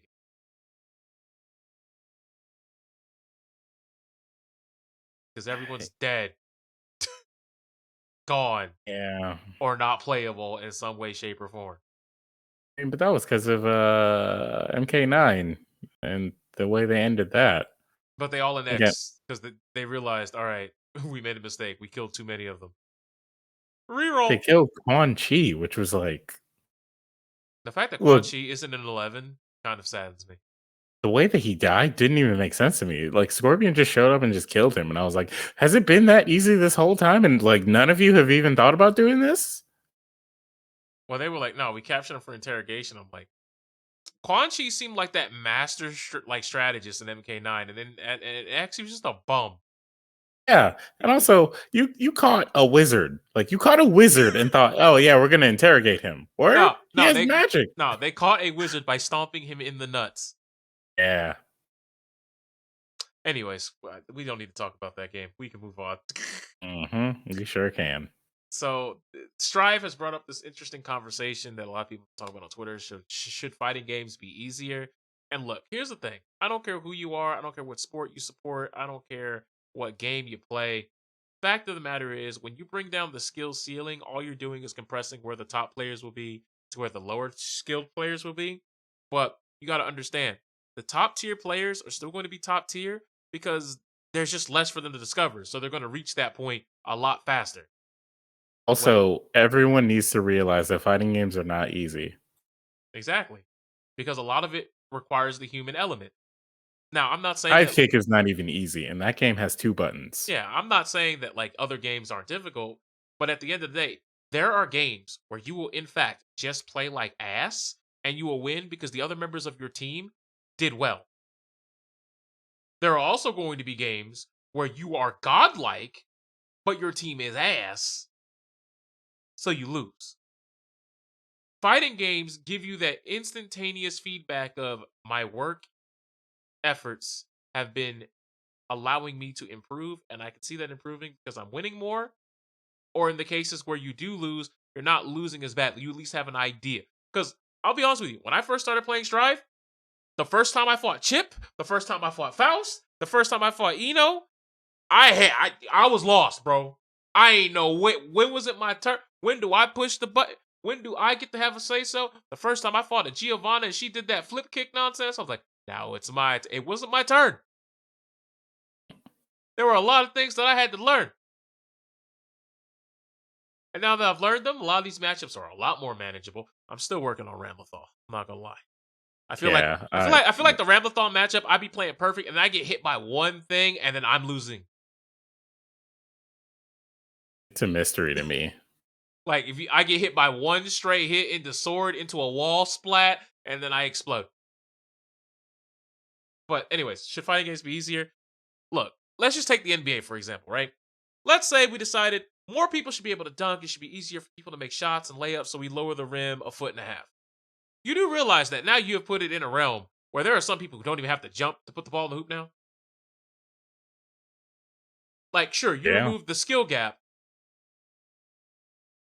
and you lowered it a little bit, but you got to understand, when you do that, it arises more issues. For example, now, even if you're short, how are you going to go into paint and dunk on someone like LeBron James who doesn't even have to jump to block you now? Literally, if he stands at the rim, there's no part where you can put your hand to go past him now. Because the rim isn't above him, it's now behind his torso. By making it easier, there are some things that we've made harder for the average player or someone who's not one of the greats to actually do because we've dumbed it down. For example, there are some combos and like some of these really complex games that like even a top player might drop. If you make it baby food, now we're doing the same amount of damage for less effort to where the average player might still drop this combo, but that top player, it is Omega autopilot set play. You don't even have to think about it into set play, and then you just get rolled. In fighting games, if you dumb it down too much, you then run into the issue of all the characters get kind of samey, and now, as the now infamous words of Combo Fiend when it comes to Infinite, now characters are just serving the roles of functions. This is the grappler. He does the grappler things. And you can kind of go too far and take the personality out of the game. That's the last thing you wanted. Now, a lot of people said that Strive was doing that, but now that we've had a week under playing it, that is not the case. That argument holds no water, no value at all. But fighting games as a whole deserve to be difficult because they are one of the most rewarding genres to play. But you got to check your ego at the door. Because you can't come in here thinking that, oh, I'm the most godlike thing, yada, yada, yada. And then, like, thinking that you're just going to be invincible. And then when you get rolled, there's nothing to blame it on.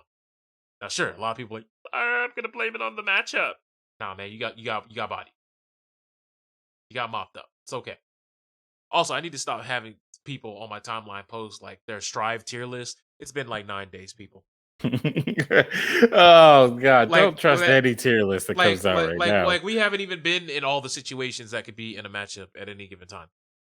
There's a Japanese tier list that got posted, and Kai is just not on it. Yeah, that was the funny thing. I was like, Kai ain't even on this thing, bro. They ain't even talking about him. He's not even a character. The other thing about Strive that I think is worth noting is I hate the rank system. Like, on paper, it sounds really good to have a tower. But the fact of the matter is, like, anybody can get to Celestial Floor. Like, yeah, I got Celestial. Woo. It's not a big accomplishment. Because there are 3 cheap ways to get in Celestial easily. I'm going to tell all 3 of them right now. The first one, if you're good enough to get to floor 9, you can get to floor 10. If you're good enough to get to floor 10, you can get to floor 11. How? All you need to do is this. You're on floor 9, or if you're on floor 4, once again, it's still easy to do. You can get the Celestial with floor skill. I'm going to tell you how.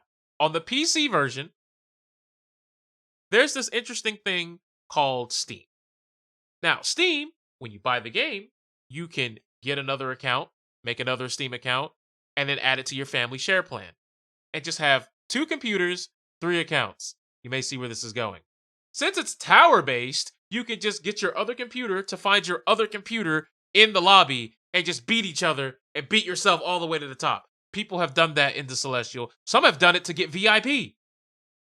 There are people who are VIP who are the steaming hot trash right now. But it's okay, as long as you keep finding yourself beating yourself up. That's the first one. Second way to do it. What's that? You and your homies are both trying to get to Celestial? Well, one of you can get there, because if you just keep playing each other, eventually you're going to keep promoting yourselves. And number 3, the way that some people will do it. Hi, I'm playing this character.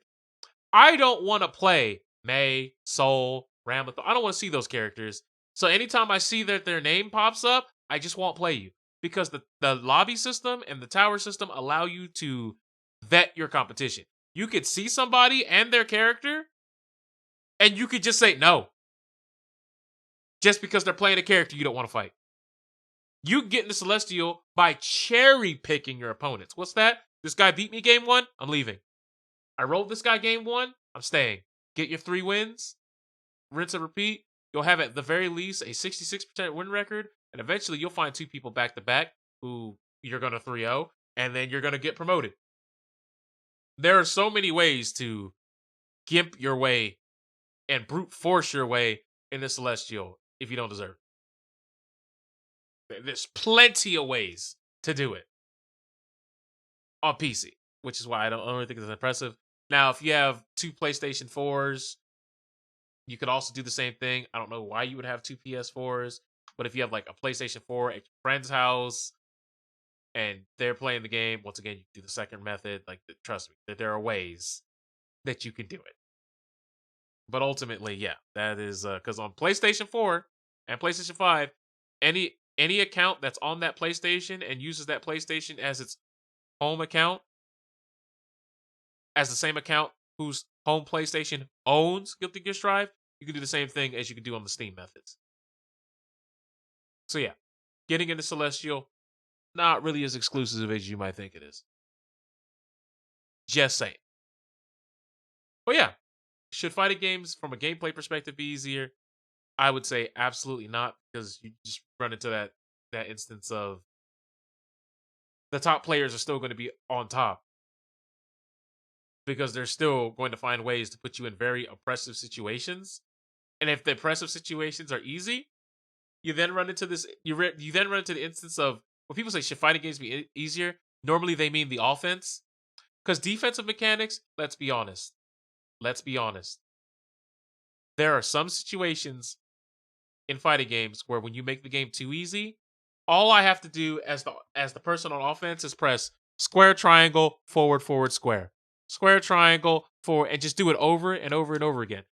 But the amount of knowledge you need to have to defensively fight against that is you need to just guard the first 2 hits, backdash while I forward dash, and then do an instant air dash to make sure that my move whiffs because it's a low.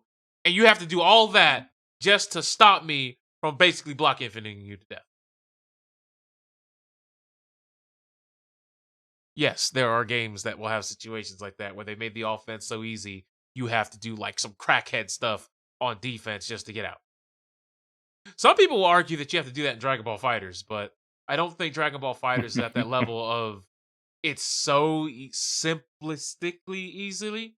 So simplistic and easy to the point to where characters themselves have to do like some 5-head stuff just to get out of like some really basic thing. Unless we're counting UI Goku. UI Goku might be the exception to that rule, but they nerfed him, so he's not where he was. Other than that, not really sure about Gogeta.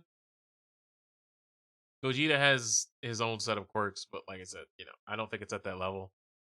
But when people are saying that we should make fighting games more streamlined and be easier, then you're going to get to an issue where people who love fighting games won't be playing them anymore. And a lot of people who, let's face it, are playing the bigger games like League of Legends, they might be like, oh, this fighting game is easier. Sure, that's cool and all, but they're not going to play it. Why? Because all the money that they're getting and all the stuff there is in the ecosystem that developer support is giving them with their League of Legends and their Overwatch leagues and etc. So on and so forth. Still not going to change the fact that these fighting game developers do not have that type of income to the point to where they're going to be giving you all this money and praise of a AAA developer like an EA yes, EA still supports their games. Like look at what was it, the NLCS for Apex Legends, millions of dollars up for grabs. We don't really get that on the regular when it comes to fighting games and developer support. So yeah, I'm not really a fan of this. If you make it easier, more people will play the game. I would argue if you make it too easy, less people will play the game. The problem with that mentality is that they think that the problem with people and fighting games is that they don't want to play them. The casuals will play any fighting game that they want, regardless of whether or not it's easy or hard. You know, like people still play like Mortal Kombat, 11X, whatever, to this day, regardless of whether or not those games are hard or easy to be like the best at.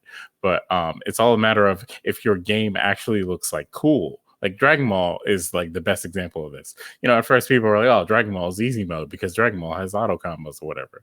Dragon Ball has an easy mode for casuals, so that they can feel like they're, doing complicated stuff. Because the auto combos usually do like all kinds of like crazy, cool looking like things with the animations. So they see it and they're like, "Oh man, that looks amazing! That looks like I'm doing damage," even if you're not. And so it's the presentation that matters. You know, casuals didn't really get into Marvel Infinite as much because Marvel Infinite didn't look like you were doing a lot of like really cool stuff, regardless of whether or not the game was more approachable or whatever. Like it didn't look cool enough. It didn't look like clean enough or whatever. So people weren't drawn to it, even though it had characters that they liked from movies. Still, these models were not like good enough to appeal to them. Marvel 3 looks amazing. And so even though there are tons of people who are like, "Man, that game is so difficult," they still like turn on the game and try to play it because it looks so cool. It's got all this like, dedication to the lore behind the characters and, the lore behind the game, putting these characters against each other and how they would talk to each other, all this stuff, making sure that every character there is faithful to whatever medium they came from, all of that, that's really all you got to do. The game just has to be cool.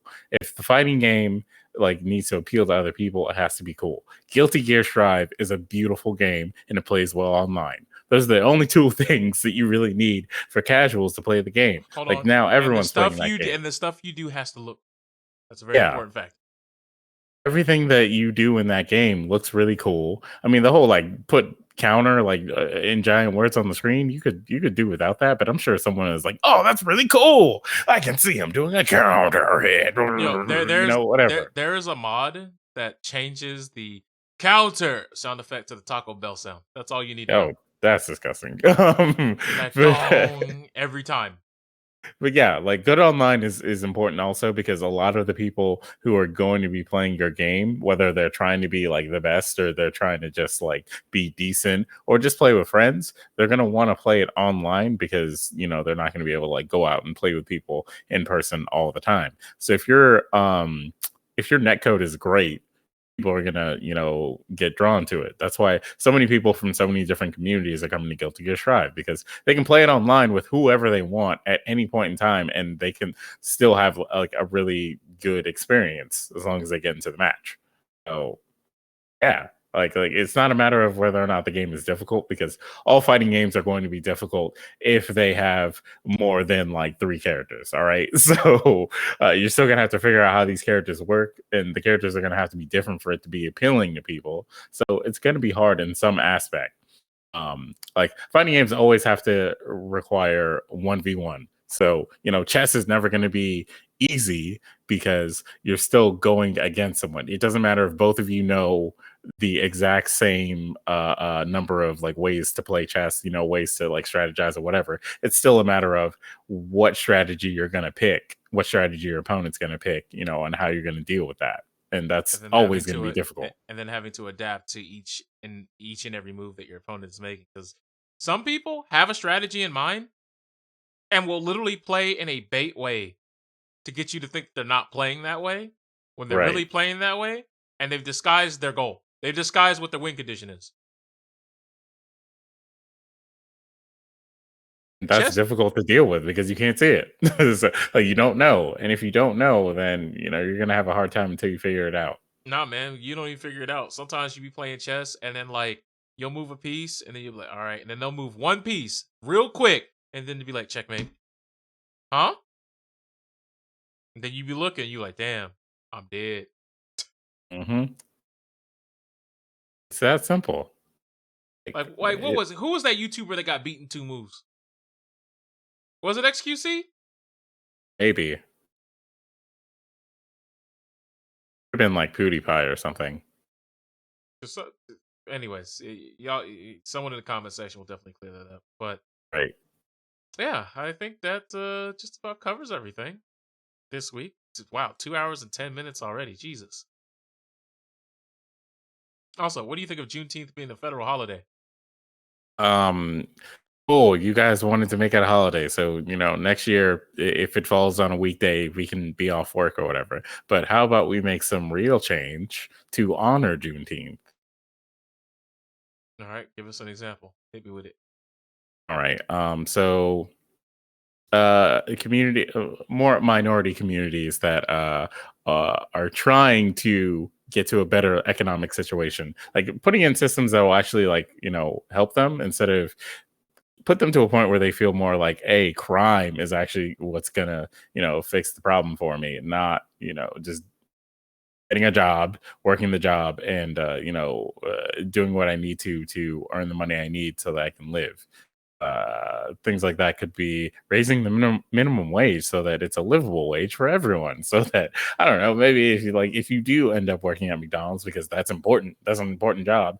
Your garbage man is important. Your whoever makes your food or does retail for you is important because someone has to do those things.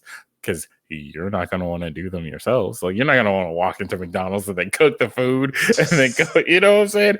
So, like, yeah, if those people could actually like live off of that, then, you know, we wouldn't have people who feel like they need to like sell drugs or rob a bank or whatever to do better in their lives. But that's not really something that's Survive. That's not something that's really relative to Juneteenth.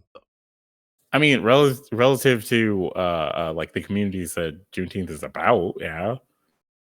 Yeah, but like anybody can be poor though. That's my thing. Like I I wouldn't mean, really say yeah, that's yeah, a yeah. I get Juneteenth that, but like, like specific it, thing. you know what I'm saying, like as far as that goes. But No. I was just saying it's a good idea. Yes, I agree with you. I just don't think it's necessarily Juneteenth related.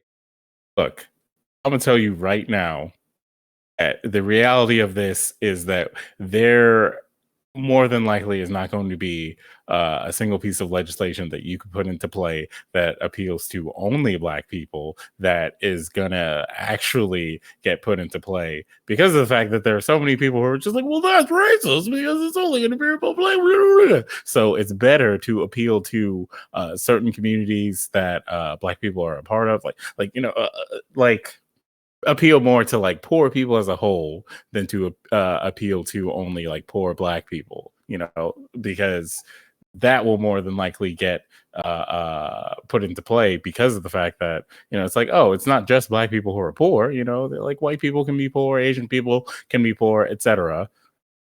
And then ultimately that will help, like, black communities because in most cases, studies show that they end up being there are more of Behind the them who eight are poor ball. than what? Said behind the 8 ball financially. Yeah, exactly. So like if you do something that helps everyone but will affect them as like them more, it'll still help them instead of just doing something that's like, oh, this is specifically for black people. Like reparations would be fucking amazing, but do you think that these like old fogies who are out here putting legislation or blocking legislation are going to allow that to happen? No, because most of those people are the reason why reparations would need to be issued in the first place, or they're like All right. connected to, you know. I don't want to put y'all on a downer to leave y'all with, but I need y'all to think about something real quick. This is very important. You gotta understand, there are people who are not even senior citizens who had to deal with the civil rights movement, like happening. Exactly.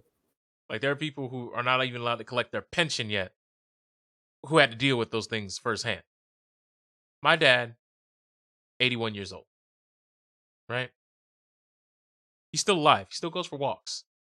Still goes for 2-mile walks in the morning. Still exercise. Still lifts weights. Is very mobile. Able to move around, talk, be coherent, have great conversations. Now, a lot of people get old, senile, decrepit. They're not as lucky or as blessed as him. But the fact of the matter is, there are still able-bodied people who were born in the 40s and 50s who had to live it firsthand at an age where they were cohesive enough, coherent enough, aware enough to really have firsthand real-world experience with the actual racism, with dog chasing, water hose, all that nonsense, who are alive today. People be acting like, oh no, as soon as slavery ended, we all just decided to go ahead and, dap each other up and say, good job, white man, good job, black man. We're past Mhm. it. Haram. And we move past. That's not how that worked.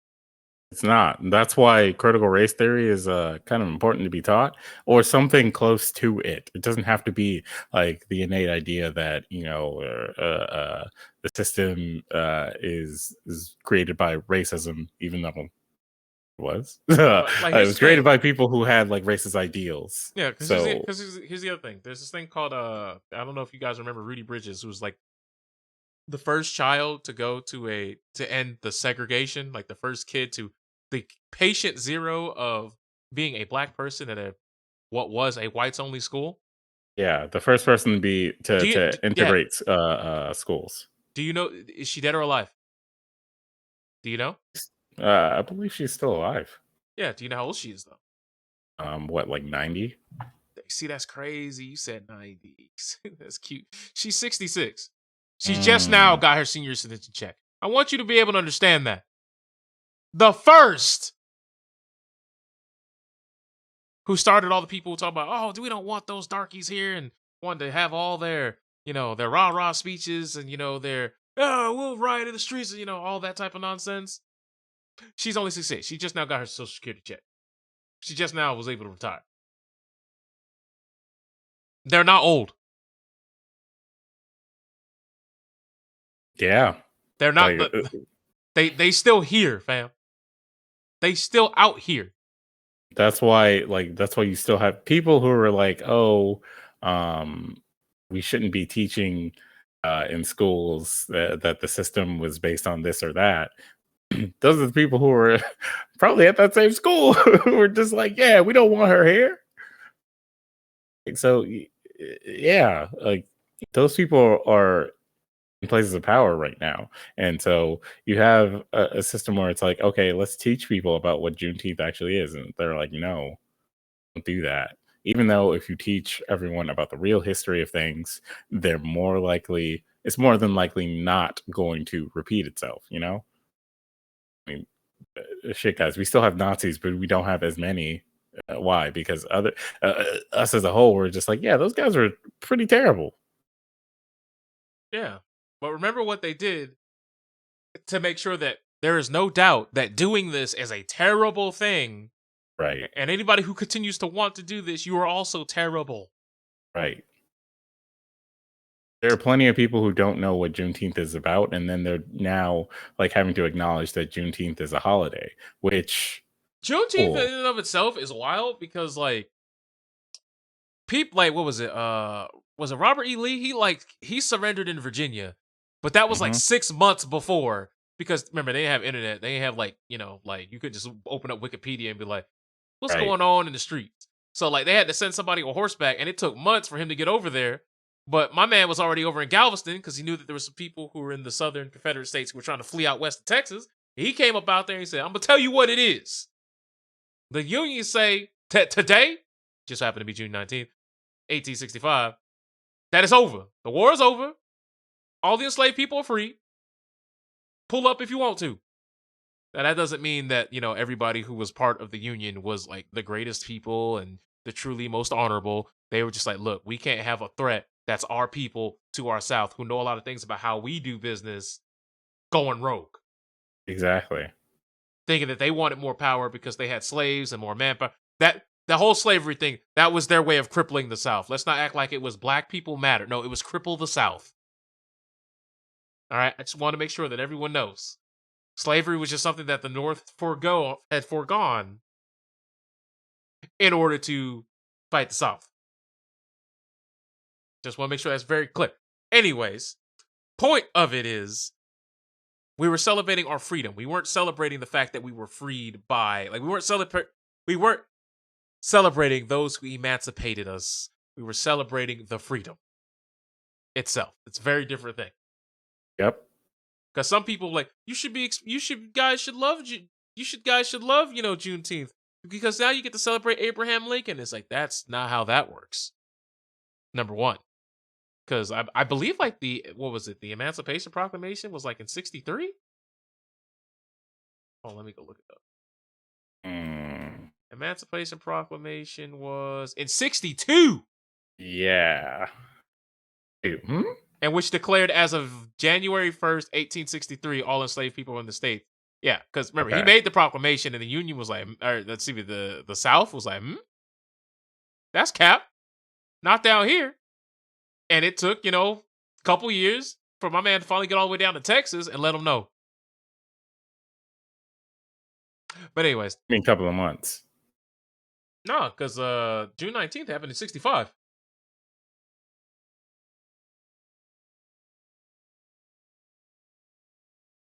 You gotta remember, my man said it, and the South said war. We had to get to that point. I thought you were talking about the preliminary emancipation to when the emancipation was like officially declared. No. I was talking about when my man Abraham Lincoln decided to say, when he said it initially, saying that everyone was free by January 1st, 1863, 1862. No, he said it in 1862, but the law wouldn't have gone into effect until 1963. Yeah, like that's what I was talking about. He said it in September 22nd of 1862. Then it actually got declared on January 1st of 1863. But Juneteenth itself didn't happen until 1865 because a whole war had to happen, is what I'm saying.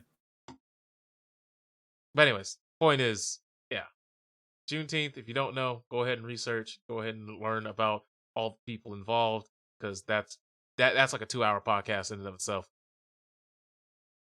Learn about Gordon Granger as he came over the manger with his troops at Galveston, and he just slapped people up.